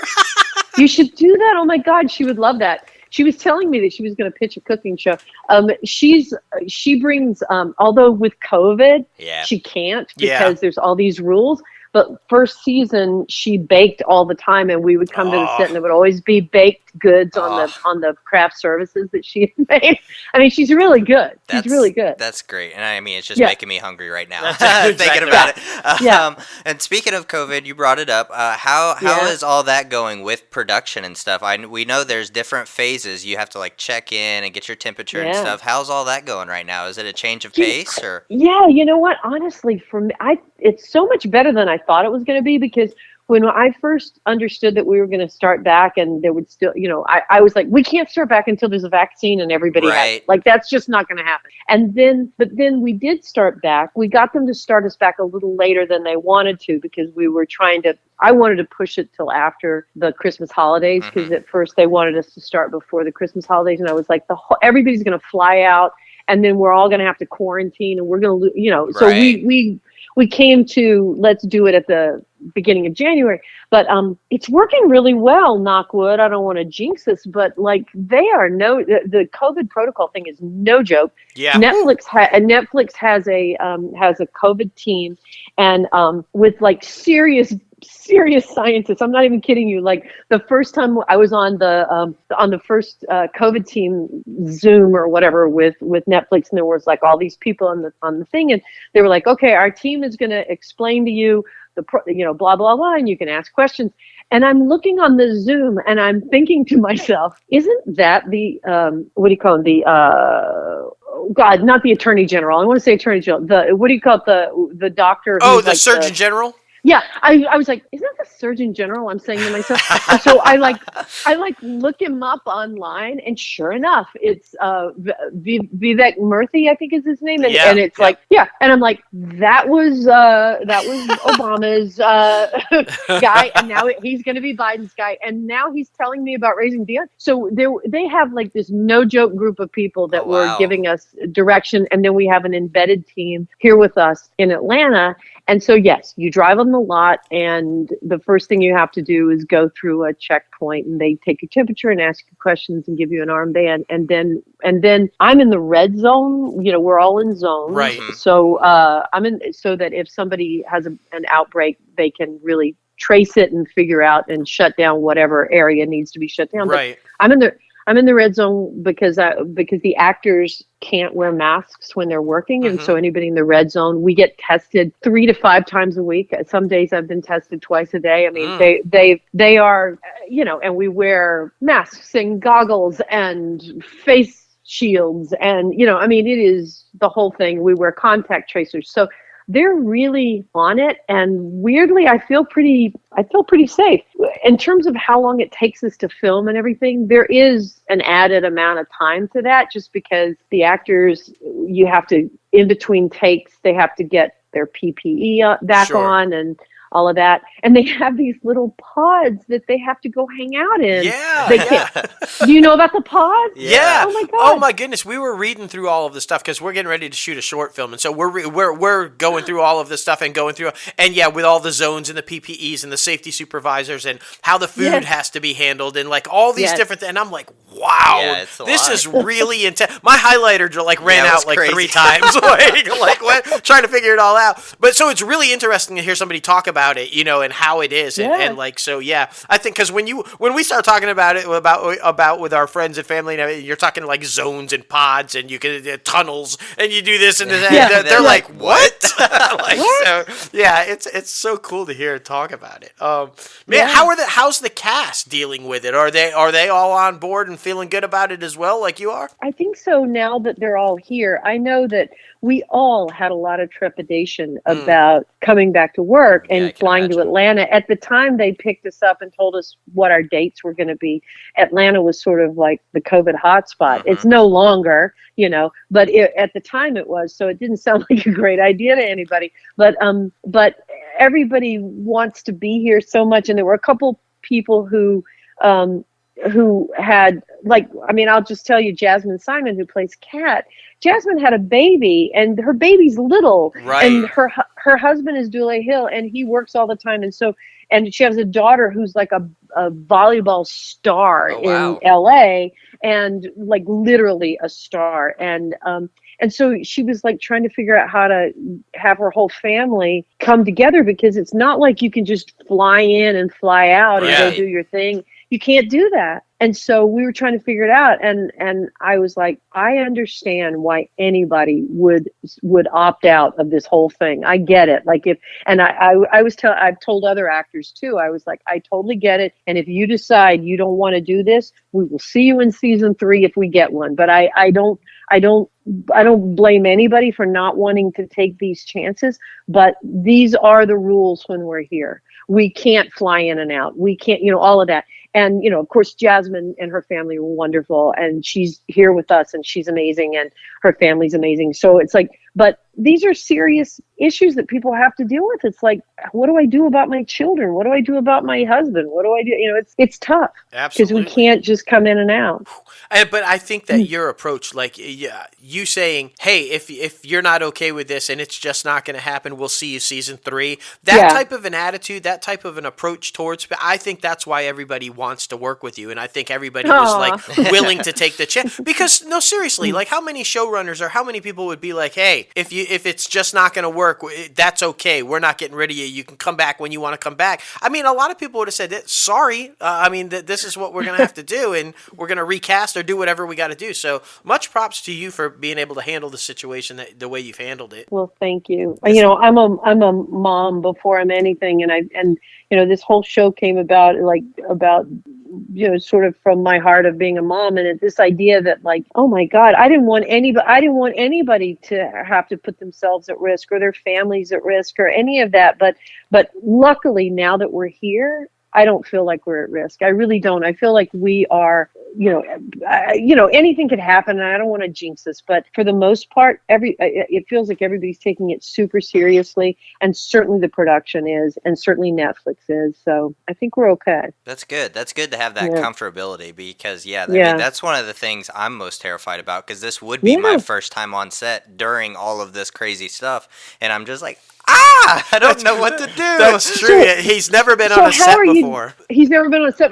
So how are you doing it in terms of, like, who's in charge of this whole COVID thing? Is it just that you have to learn the rules and you guys are going to make sure that it happens, or how's it going to go for you? Well, we still have to hire a safety supervisor, and we're going to have medical people come in and be there on the thing and control the zones and do all that. We just like to, we're very like, okay, before we do anything or bring anybody on or hire anybody or expect to do this kind of thing, we want to know everything that we possibly can also, so that we make sure, you know, we're not Ted and Reed. We can't just call up the Surgeon general.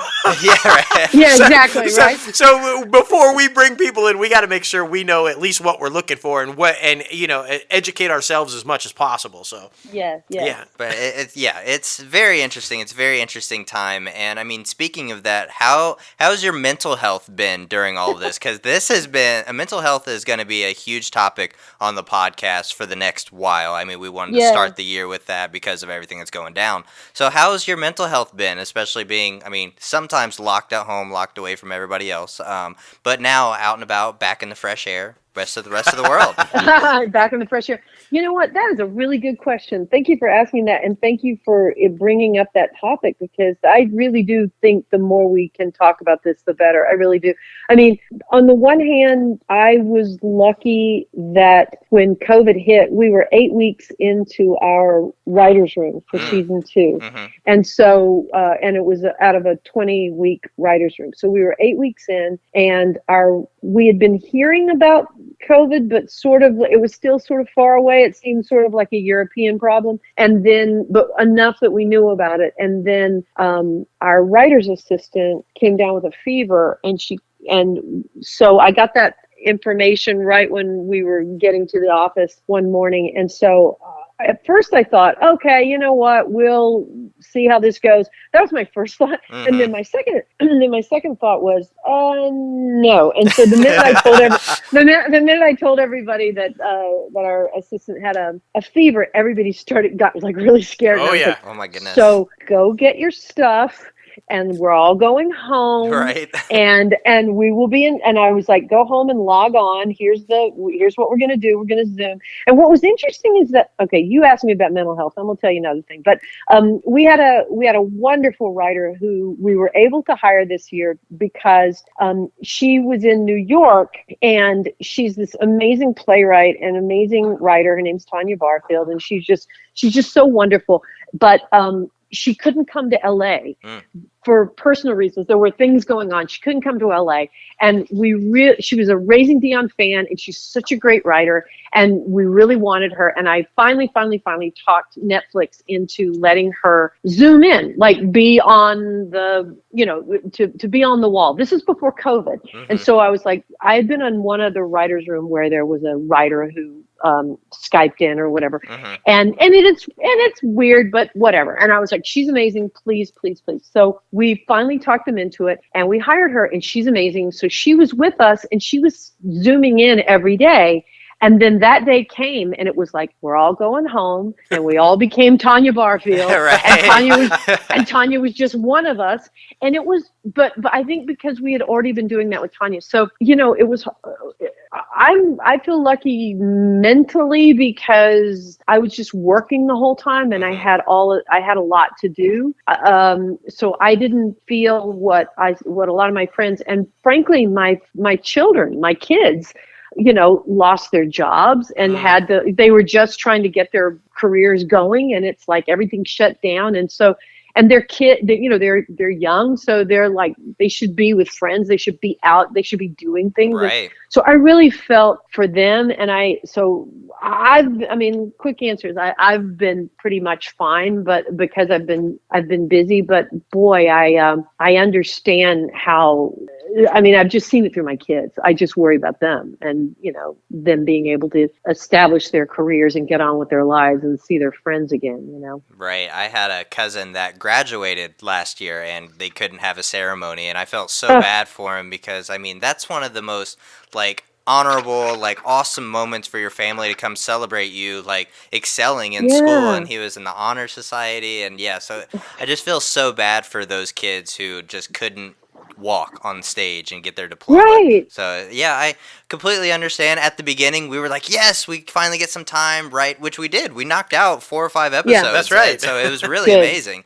But then, after it just kept going month after month after month. We're like, okay, what's gonna happen? The quarantine 15 pounds kicked on. I know, right? But now everything's starting to open back up slowly but surely, and we're starting to get ramping things up. So the light is at the end of the tunnel. Yes. Yeah, it is. It is. The hard part becomes it would be really great to just be able, to just have a party or just have Right. dinner with friends or any of that. But what we've done, what we've done I have this group of friends that we basically we had a theater company that we created out of UCLA, and we've had it for a billion years, and we're great friends, and we started literally 30 years ago having breakfast together every Saturday morning at this one particular diner. And so we used to do that. We did that until COVID. And so then when COVID hit, of course, we couldn't go out. Yeah. So we started Zooming. And so we have our Zoom breakfast on Saturday morning. So we kept it going. That's awesome. And what that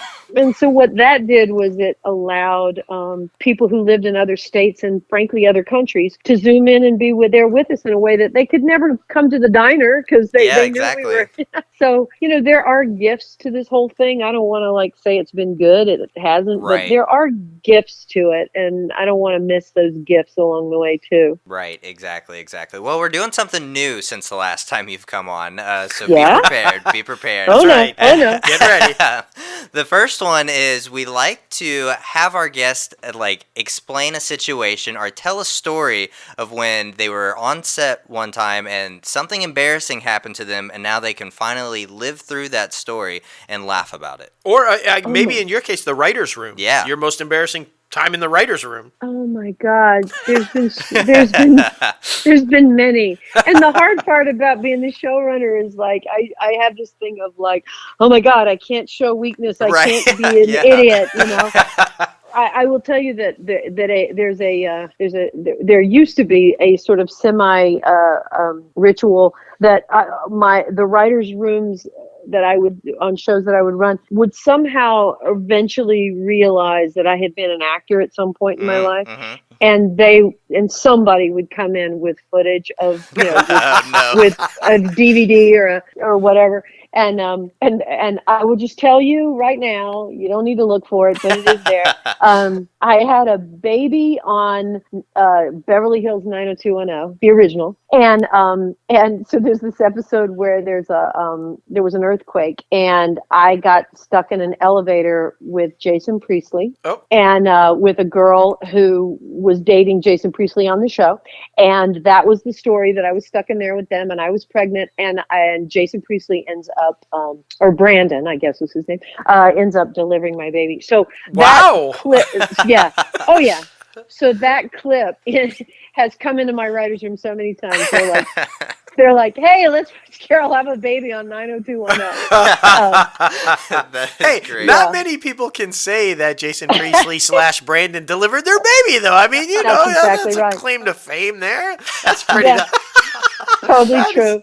Totally funny. Okay, and so the next one, and now we know you've been pretty busy, and you're writing, and you're kind of doing all these things with Dash and Lily, and raising Dion and everything. But we want to know: did you binge watch anything? Were you able to catch up on some stuff? What were you watching, Carol? Okay. Yes.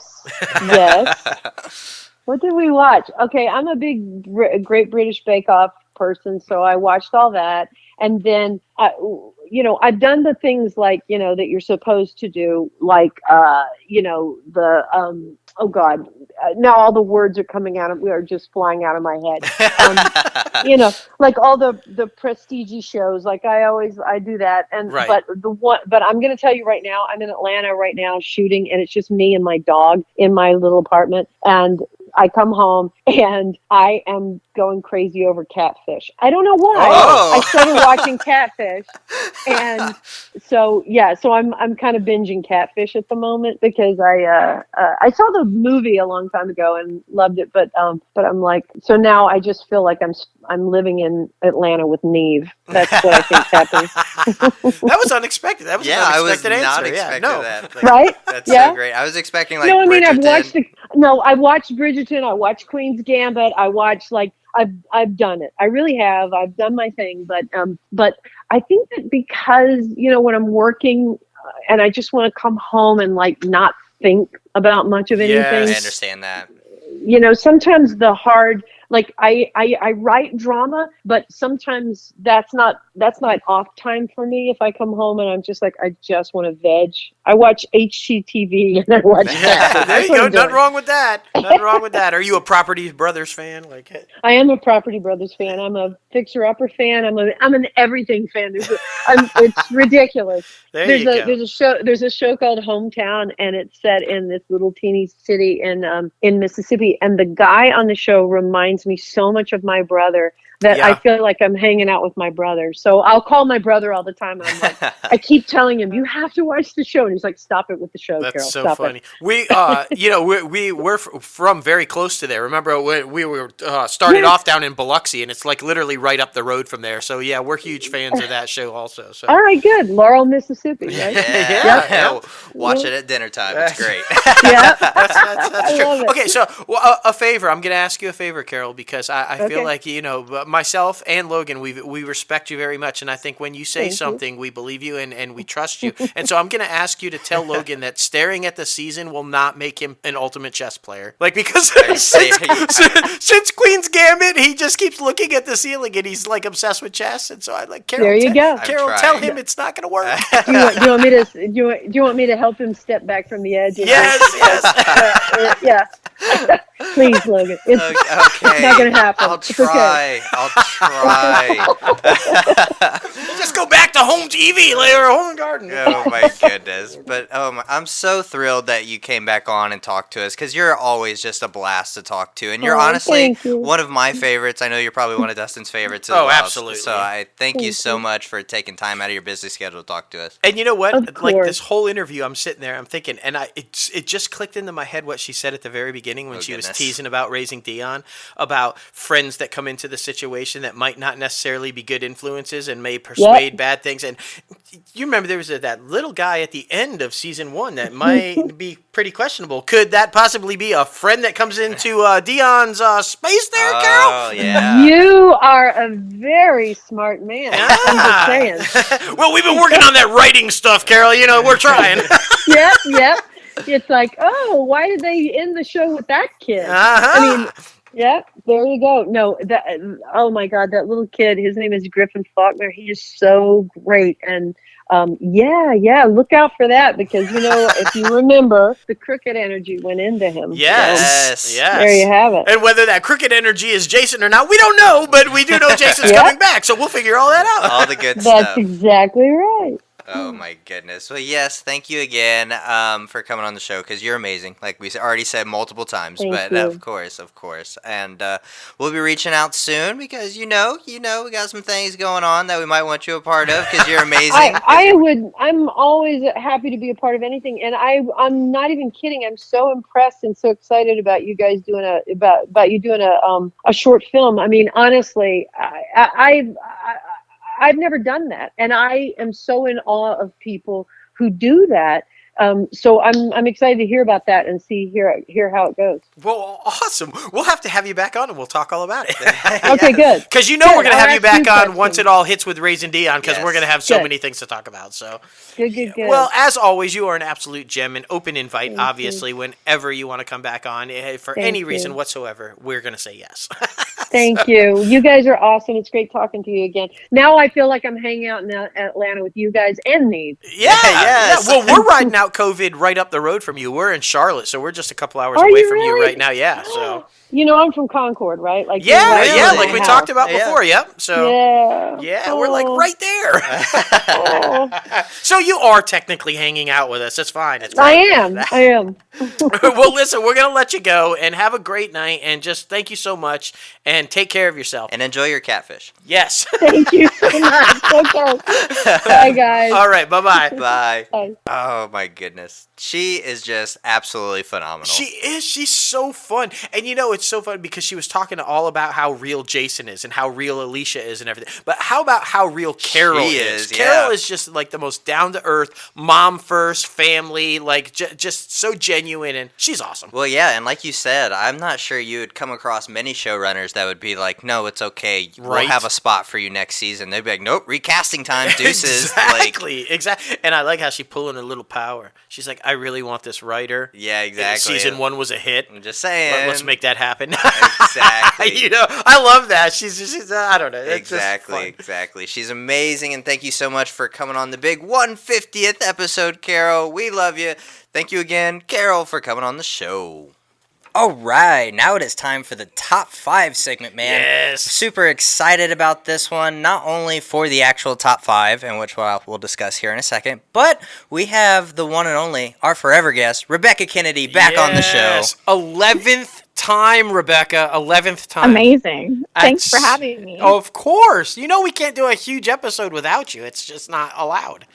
I know. Congratulations on your 150th. Thank you so much. I mean, that's huge. It is huge, and we just remember. I mean, you were way back. I think like what episode? Like I don't know. First year, and it was like within the first 10 episodes. It's so amazing that you hung around this long for us. Oh, no, I'm happy to. It was funny because our first episode, I think we joked about it, and then here I am. So. Yeah. It's so awesome. I mean, we really, really appreciate you. I mean, you forever will be our forever guest, and just the support you've always given us, just shown us, is just amazing, and we just love you. Oh, well, I love you guys. Thanks for supporting me. I appreciate it. Oh, of course. Of course. So, are you ready for the top 5? Are you good? I'm ready.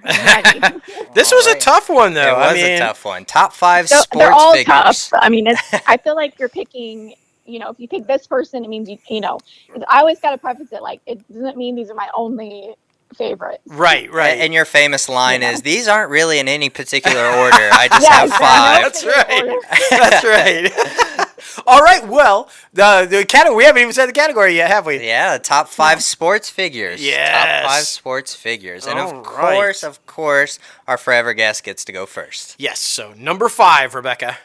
All right, and I will say I tried to pick ones in different types of sports, so it wasn't just, the same kind of thing. So my 5th is Babe Ruth. Ooh, I'm already, yes. Score! The big Bambino, yes. Yes. And Sandlot is one of my favorite old movies. So. Same. Absolutely. And we're talking Babe Ruth, Yankee Babe Ruth, right? Yeah. Yes. Okay, all right. None of that Red Sox stuff. Yeah. We can tell what area of the country you're from. That's right. And the one time she picks Babe Ruth, I'm not wearing the Yankees hat. I know, right? It's fine. It's okay. It's all right. So great. Well, my number 5 goes to Abby Wambach. Everybody knows her from the USA women's soccer team, won them a few gold cups in the Olympics and done so many amazing things, especially with her push towards the LGBTQ community and doing all that amazing stuff. But she's just a badass player, man. That's honestly who I idolized when I was growing up playing soccer, because she played like I did. Or I played like her, I should say. I can't take credit for that. But yeah, she was just a badass and really fun to watch. J-Lo taught Amy. It was fantastic. Yeah, right? No, it was amazing. Yeah, when I was a toddler. That's right. All right, my number 5, I'm going back up to the north again. I have to do it because I am a Yankee, and I'm going hockey, and I'm picking Mr. Patrick Waugh. Oh, my gosh. Colorado Avalanche towards the end, Montreal Canadiens before they moved and became the Avalanche. But one of the single greatest hockey players of all time in the net. When I was playing hockey, he was my guy. That was who I wanted to be so bad. He had piercing blue eyes and just But there's this one game that this finals. And it's Game 7, and it's between the Florida Panthers and the Colorado Avalanche, and Patrick Waugh and Mark Bezuak they were both standing on their heads, and this thing went into so many overtimes I can't even remember. I was literally watching it for 4 hours. It was so many multiple overtimes because neither one of them would give up a goal. Oh, wow. It was so amazing to me, but the Bees finally gave one up. Waugh would not give it up. It just an absolutely amazing hockey player. Patrick Waugh. I gotta say, I've never watched a single game of hockey. So you would have called him Patrick Roy. Yes. I would have. The only hockey player I know is Wayne Gretzky. Oh, that's okay. It. All right. I'm just saying. All right. Well, Patrick Waugh. Now you know. I'll do some research. There you go. Look him up, man. I'm watching Lost right now. I mean, I'm going back and doing all of this research. He has all you could see was those fierce blue eyes through the mask, and it was when they would go wide when a puck was coming, it was so awesome. All right. Anyway. Rebekah, number 4. Well, speaking of hockey and Wayne Gretzky, that's who I picked. Whoa, there you go. He is the great one. I mean, you have to pick Gretzky, right? Exactly. Yeah, I mean, I don't know a ton about hockey. I've been to a few some games growing up. But I mean, as far as just like he's incredible. So Boom. Yes, he is. Right there, yes, right there. And I love his quote. You miss all the shots you don't take. Yeah. Yes, I mean, and that is like one of my things I think about often. So absolutely, and then everybody has stolen that quote. Like they've credited that quote to so many different people, but it was Gretzky that said a lot that. to Michael Jordan. Like, and yeah. But I'm almost positive it was Gretzky who said it first. So. That's hilarious. That's so funny. Well, my number 4. He's like, yes, I did. It's like, yes, it was me.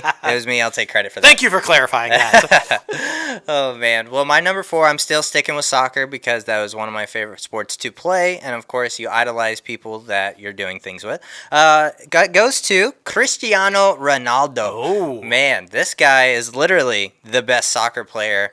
He brought so much style to the game that everybody was just like, ooh, okay, he's the most paid. He's got the most endorsements. Like, he's doing some amazing things, especially when him and Lionel Messi used to go back and forth when it was Barcelona versus Real Madrid. Man, those were some great games. 2 great legends right there in soccer. And this guy is killing it with fashion. I'm super big into fashion, and he looks damn good. I'm just saying. He looks damn good. Well, okay. All right, there you go. That's yeah. So he's your generation's Pele. Yeah. Okay. You'd say that. All right. Yeah. All right. Fair enough. I am going now. I'm switching to another sport that I love to play and that I was just huge into, me and my brother back in the day. And I'm talking about tennis. And so I'm going to choose my number 4 as Pete Sampras. Pete Sampras was like the most epic player back in the day. His reach and the you couldn't get anything over this man's head if you tried. I mean, like, he was able to just hit everything down, and he had some epic battles. Him and Andre Agassi, they built each other's names and careers playing against each other. They were like, McEnroe and Connor back in the day. Yeah. Absolutely brilliant tennis player. Held all the records for a very long time until got a back injury. Oh, shit. And kind of never really recovered from the back injury. And Federer came along, and Federer now owns all of Sampras's records, and I'm kind of pissed about that. But I like Federer, so it's okay. It's all right. But Pete Sampras, and for a time, dated Kimberly Williams when she was huge in Father of the Bride. Dropping all all knowledge. I know. Hey, you drop fashion. I'm just saying, when Father of the Bride was out and she was like the it girl of the time, he was dating her. It was kind of, that there it was. Fantastic. All right. Pete Sampras, number 4. All right. Let's see if I got my counting right, because we all know in the past when you come on, I get my counting all sorts of messed up. I believe we're on number 3 now. What's your number 3? All right, so I'm going to move it to football. Oh. And I'm going to go with Dion Sanders. Oh. He was a Cowboys player at one point. Yes, he was. You are also for Cowboys anyone that fan. doesn't know, I'm from Texas, from Dallas. So and a Cowboys fan. And yes, they did horribly, but I'm still a fan. So Yes. And as you should be, wear those colors proudly. I too am a lifelong Cowboys fan, and it's been a terrible decade or so, but we're hanging. We're going to be all right. Yeah, you guys are we were good strong. in the 90s. We were good in the 90s, and we were good in the 70s. And then, I don't know what happened in the 80s. I'm not quite sure what's happened in the 2000s, but I'm hoping like crazy this is our decade, so we'll see. Oh, man, you could only hope, right? No, that's right. It's been a long time since we've been to the Super Bowl. Yeah, it's okay. It's okay. He's crying right now. Yep, but nobody, only people on YouTube can see it. Yeah. Keep people from being injured and having to leave, Yes. Yeah. Oh, man. My number 3 goes to the best there is right now, Serena Williams. Man, rocking and rolling on the tennis court. She is just a badass. And when I really started getting into tennis, she was already on top. So, of course, this is the woman I'm watching and seeing her do all of these amazing things. And especially when it comes to tennis fashion. You can tell I like fashion. Her tennis fashion is just on a whole nother level. I'm just saying, and she's a badass and could probably kick my ass because she's ripped. She is Oh, ripped. definitely. She is like She ripped. could kill all of us. Yeah. At once. With one not. swoop. Yeah, it's not even just like a backhand with the racket takes out all of us at one shot. It's fine. It's okay. Well, it's interesting, J-Lo, that you've brought up number 3 as Serena, because my number 3 is also a female tennis player, and I think in prime would beat Serena handily and pretty easily. I'm just gonna say it. Damn. She was number 1 in the world for like the longest time ever, 3+ years. She's won more Grand Slam titles than Serena and anybody, male or female. She's the last person to win the Golden Slam, which is all of the Grand Slams and the gold medal in the Olympics in the same year. I am talking about Steffi Graf or Mrs. Andre Agassi now. Yeah. So just an absolute, her and Pete Sampras, I'm telling you, watching those two play back when I was in the late teens, and just like they made me want to go out every time I watch them and play tennis. Yeah. I mean, it's how I learned tennis, is watching them. And Steffi Graf, I'm convinced Steffi Graf could have taken out almost all of the men in that era. I mean, she had the best return game I have ever seen, which is why I think she could beat Serena. Serena's a beast on the serve, but Steffi could return the serve. And I'm just saying, it'd be fun to watch. It'd be fun to watch. My number 3, Steffi Graf. Stella freaking Graf. That's right. Oh, man. Rebecca, what you got for number 2? All right. Well, sticking with tennis, and you already picked Serena. I had her too, but I was actually going to mention both sisters because I feel like it's hard just to be. Yeah. There you one go. together, Yes. so, I put them both. Hey, number 2. That's awesome. Yes, the See, Venus I sisters. feel like we share the same brain, Rebecca, because we have a lot of the same stuff most times. And I know it's like, and I, some of mine aren't super, I guess, like crazy rare. So maybe that's why. But you got to go with what you like. So. Exactly. That's what it's all about. I mean, seriously. Well, I mean, my number 2, I brought him up last week, and of course I'm going to bring him back up again this week. The man, the king himself, LeBron James. Yes. That guy, oh man, just everything that he does is just absolutely brilliant, especially when it comes to his activism work, opening up his own school, his fashion, his game in the entertainment industry. Space Jam 2 is coming out on HBO Max this year. So just a whole bunch of amazing things. This guy literally, I feel like, never sleeps. So yeah, I mean, he's on top of the world right now, and I'm just going to say it. I'm probably going to get some hate. Better than Jordan. He's the best player in basketball ever. I'm just saying. He's on top of the world. Just saying. I'm one of those. Okay. All right. Silence. You got to go with what you love. So.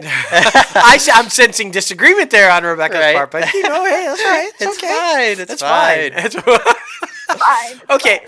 My number 2 is a Wolverine, and I am just going to say it. Probably the single greatest athlete in history. I know Jesse Owens and Carl Lewis, and there's so many, but I think this man might legitimately be the greatest athlete ever. And I'm, of course, talking about Michael Phelps, the single most decorated Olympian in history. The man was unstoppable, and I think could probably still come out and fucking win a gold medal. What he was able to accomplish in the world of swimming is just unmatched, unparalleled, and it's even now still just amazing to watch this man and what he's been able to accomplish, and the numerous swimmers that he inspired into the sport, both male and female, because of what he was able to do is just, I mean, it's hard to argue that maybe the best athlete of all time. He was the reason why I watched the Olympics. Yeah, no doubt. I think a lot of people tuned in to watch the Summer Olympics because of Michael Phelps. Yeah. No doubt. So good, man. So freaking good. Rebecca, what you got for your number 1 spot? All right. This was hard because there were so many, like you said, Michael Phelps. Like, there's so many great ones. But I'm gonna switch it over to the gymnastics. Ooh. And I'm going with Simone Biles. Yes. Incredible. Yes. Yes. Man, what she's done is amazing. Yeah. And the amount of people she's inspired is amazing. Yeah. Woo. That's a good number 1. I think I read recently that they said she couldn't do certain things, wasn't allowed to do certain things because no one else could do them either, and so it wasn't fair. Yeah, right? Like, that just makes me mad. Like I'm sorry. It's like, if you're that great, you're that great. Exactly, like, exactly. Work harder. Ain't my problem you can't do it, but I can, so I'm going to do it. Like, yeah, she raised the bar. Yeah, literally. Exactly. And the rest of them have to follow suit.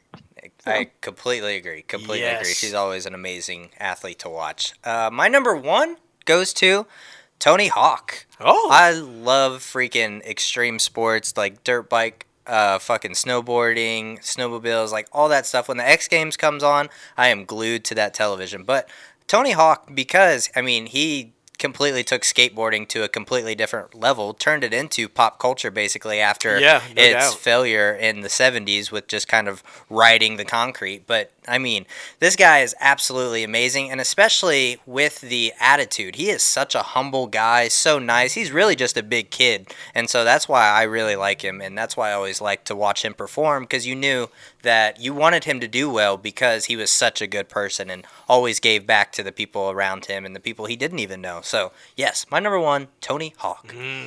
Good pick. Good choice. Good pick. All right.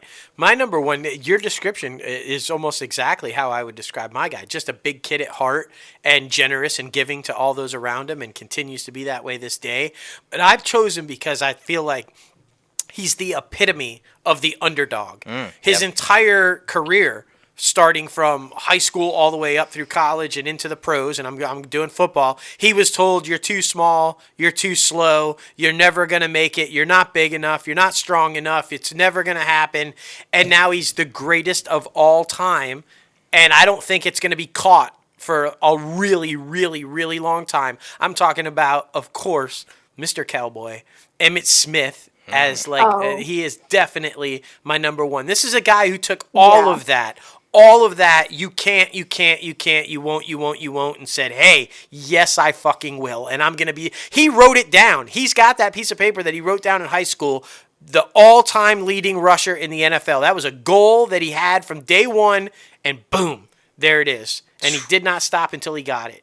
And, I mean, some of the runs you see that guy do, that game against the New York Giants when he separated his shoulder and he literally only had one arm that he could play with, and he was still running. And he didn't try to avoid people. That dude was still jumping over the pile or running through the middle of the pack with one arm. He was a tank. Yes, he was. Yes, he was. So my number 1, Emmitt Smith. I feel like you guys are passionate about the Cowboys. Yeah. America's team, baby. Yeah, I mean, he was great, too. That was, like, one of my, I was like, who do I put? Yeah. That was an obvious choice, so I'm glad you picked it. Right. And I wanted to just go triplets, just the triplets, because, I mean, you know, they were all freaking epic back then. But, yeah, Emmitt, I just feel like, yes, Emmitt. Such a good top 5. It's such an inspiration for just anything, not even sports, but anything you want to do when people tell you you can't do something and you do it anyway. That's right. And I love his thing. It's a dream until you write it down. Then it's a goal, and then you do it. And I love that. I absolutely love that.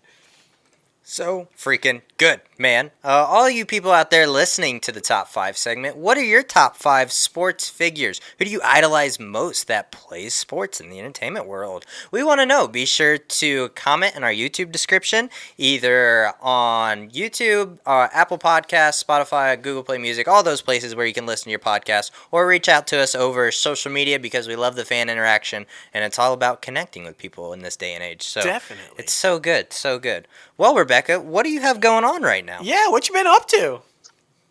Oh man, pandemic life, Yes. LA is still very much, we have outside dining is open. Yeah. But we're still very much closed down. Yeah. There's not a whole lot to do other than eat. Yes. That is definitely why we have not returned yet. We have not returned back yet, because we're riding it out until it's all good. Yeah, there's not much point, yet. So hopefully eventually we'll, be able to step, yes. move steps closer to having more stuff open. And you can shop. I guess you can eat, you can shop. So basically you can spend money that you probably might not have for a lot of people, but hey. Yeah.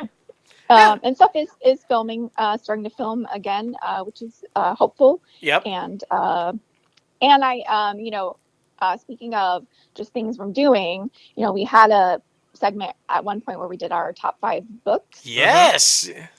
And we definitely got to bring that back. But I started, so a friend of mine who's an actor reached out to me in August about starting a book club with another friend of hers. And we did that. And now we're on the gram officially. Oh, wow. Nice. Okay. Yeah. It's called Actors Who Book because, we're actors and we also read. And then we also hopefully Actors Who Book. That's fantastic. Yeah. The play on words is brilliant. Yeah, I can't take claim to the name because I did not come up with it, but it's really, really fun. We've been on not quite a month yet. We post basically every day if we can a new book with a review on it. And so if people love to read or want recommendations, you should totally check it out. And you might just find something that you want to read. Yes, I mean anybody who follows you've like accumulated like 5,472 books. It's amazing. Like she's just reading nonstop. Like it's fantastic. There's not a lot else to do right now, so that's been really something that's filled my time other than just watching a screen. Yes. Which, I love movies obviously and TV, but it's good to do something else that makes your mind creative. And it's popular. Like you have no idea. Yeah. I'm so glad you said we need to bring it back because everybody like hounds us about when are you guys coming back on to do your books again. Yeah, do another book club. Yeah, so we're definitely gonna have to have you and Autumn back on and like because she's read a ton more too. You guys just I don't even know. We have to catch up. Yeah, I mean we had her back on a couple weeks ago and she said something about she had a 40 book for the year. Like she's gonna read 40 books a year. I was like, wow, that's crazy. Yeah, you guys are killing it. Yeah. My goal is, not so much. I think I set my goal is 50. Nice. So, there you go. Overachievers. I try to up it every year. But at least something I can achieve. I've only read 3 so far this year. 3. That's not very good. I'm trying to read 2 at once right now. Better It's quite than none. difficult. Yeah. It's true. We're busy, but hey, and they're different. I mean, it's like Ted Turner's biography, and then Matthew McConaughey, and then the Netflix book. Reed Hastings. The No Rules thing, which was really like freaking interesting. Yeah, like how that all works. Yeah, and I mean, it also depends on how dense the books are. Yes, exactly. It takes longer. I read a lot of fiction. As you'll see on the page, and a lot of them are thrillers, and so it's like I can get through them in a couple days because it's it's not like really dense reading. Yep. Actually, one we read I read this year that we just put on this week. Behind Her Eyes is now a Netflix show that dropped on Netflix on Wednesday. Yeah, that's cool. So if anyone wants to know what that is about, that's based on a book that is insane. So I totally recommend checking out the show just because. You gotta see it to believe it. There you go, Becca. Dropping knowledge, right? That's all she does. Right. That's all it's she true. Does. Well, listen, thank you so much for taking time out of your day, come get a little crazy with us. I mean, because of course, we're gonna always have to have you back on for the big shows, and of course, always welcome. Anytime you just want to come on randomly and talk industry news with us, because you've done that before. So yeah, of course, open invite. She's gonna be making some crazy, awesome, wicked, freaking nasty, like special guest appearance on something where it's gonna be epic. Exactly. So we're gonna have to I mean, yes, come on. I will definitely be back. Yeah. Talk about whatever crazy, because I'm sure it will be. Yes. Show I'm on next. That's right. That's your thing. I want to see you show pop up on one of the 911s and it's gonna be crazy. Yes, that would be fun. Yeah. I can only imagine what it would be. It would be epic though. So funny. Well, listen, take care. We'll be talking to you soon, and have a great rest of the day. And tell your hubby we said hi. I will. Congratulations again on your 150th, and have a great weekend. Thank you so much. Thanks. All Thanks, right. guys. Yep. See you later. Bye-bye. Bye. So good. I always love having her on. Oh, yeah. Forever a guest. Forever. Always. Well, heading over to the box office recap, man. This is by no surprise. Number 1 is Judas and the Black Messiah. Yes. Holy shit. I watched this over the past week, and it was absolutely brilliant. Yeah, that's what you said. I got to watch it. Dude, so many up-and-coming black creators and black actors, and, there's barely any white people in this thing, which is great because we need more representation of ethnicities and different races. And, dude, it was just I had no idea about the Fred Hampton story until I watched this thing, and now I'm doing like all sorts of research and shit. Hell yeah. Like, you go down a dark tunnel. Number 2 is The Little Things. It came in with $2 million. Number 3 is The Croods, A New Age with $2 million. Number 4 is Wonder Woman 1984, still trying to stick around. Yep. With $1.1 million. And number 5 is The Marksman with 1.1. They flip-flopped again. They did. Like that Liam Gall, it just keeps going back and forth. It really does. New movies that are coming out, maybe in a theater near you. Nomadland, which I heard is really good. It's being nominated for a whole bunch of stuff right now. Silk Road, Bleth Spirit, Body Brokers, and Days of the Bagnalled Summer. Oh. Okay. All right. Movies you can still go see, possibly, is Land, Monster Hunter, News of the World, Promising Young Woman, and War with Grandpa. Yeah. Oh, wow. Heading over now to the IMDbPro Top Trending segment. You guys know we love the app. You know the whole deal. But he showers with it still. It's still happening. The top trending movie this week is Malcolm and Marie. Already. Yes. Like, that's awesome. It's been out for like 2 days now. So that's so epic if you guys haven't seen it. If you are a film lover, film buff, it is definitely necessary. You'll absolutely love it. Here is, if you're watching the YouTube video, a guest appearance from Peanut, our puppo. Hi, Peanut. Hey, buddy. And the top trending TV show this week is WandaVision. By no surprise, that one's going to be around for a while. Oh my gosh, were you guys like? What were you thinking? Like, no spoilers, but if you haven't watched this week's, watch the credits. Yes. Watch the credits. All I'm saying, There is a scene this time. Yes. Just wait. Just wait. And the top trending star, by no surprise, after all the drama she brought last week, is Gina Carano. So, yeah. There it is. Enough said. Yep. Anyway, guys, thank you so much for getting crazy with us on episode 150 of Inside the Crazy Ant Farm. We got to thank our guest, Carol Barbee, for coming on the show again. Oh, my gosh, yeah. She was just absolutely phenomenal. And, of course, Rebekah Kennedy, our forever guest, will always be forever. Yes. Be sure to follow them on social media. You can follow the company and podcast on social media at Crazy Ant Media and at ItCaf Podcast. You can follow us both personally on social media. Myself at JLoFantastic and...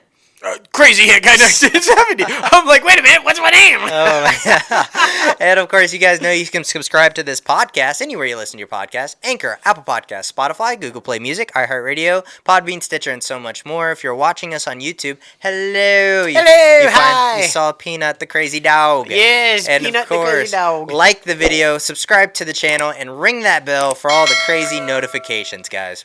And be sure to visit our website, www.crazyantmedia.com, where you can start rocking the latest and greatest Crazy Ant Media gear, and of course our Patreon page where you can start to donate and get a little crazy with these ants. So, yes. I mean, just a phenomenal show. Obviously, the two guests that we had come on, they are just both a blast and both always honorary crazy ants, obviously. Oh, definite. But yeah, a lot of good Netflix news and a lot of good Disney news. Yeah, and of course all the superhero news, the Zack Snyder trailer, and like the news of Supergirl coming, and like I just I'm a geek. You know I'm a geek. WandaVision slaying it up in the ratings, and like Yes. That's always my favorite. So good, man. So good. And of course, another thing that was just absolutely a favorite of ours, the one and only that was interviewing the Royals, not so royal anymore. Yeah, right? She's great.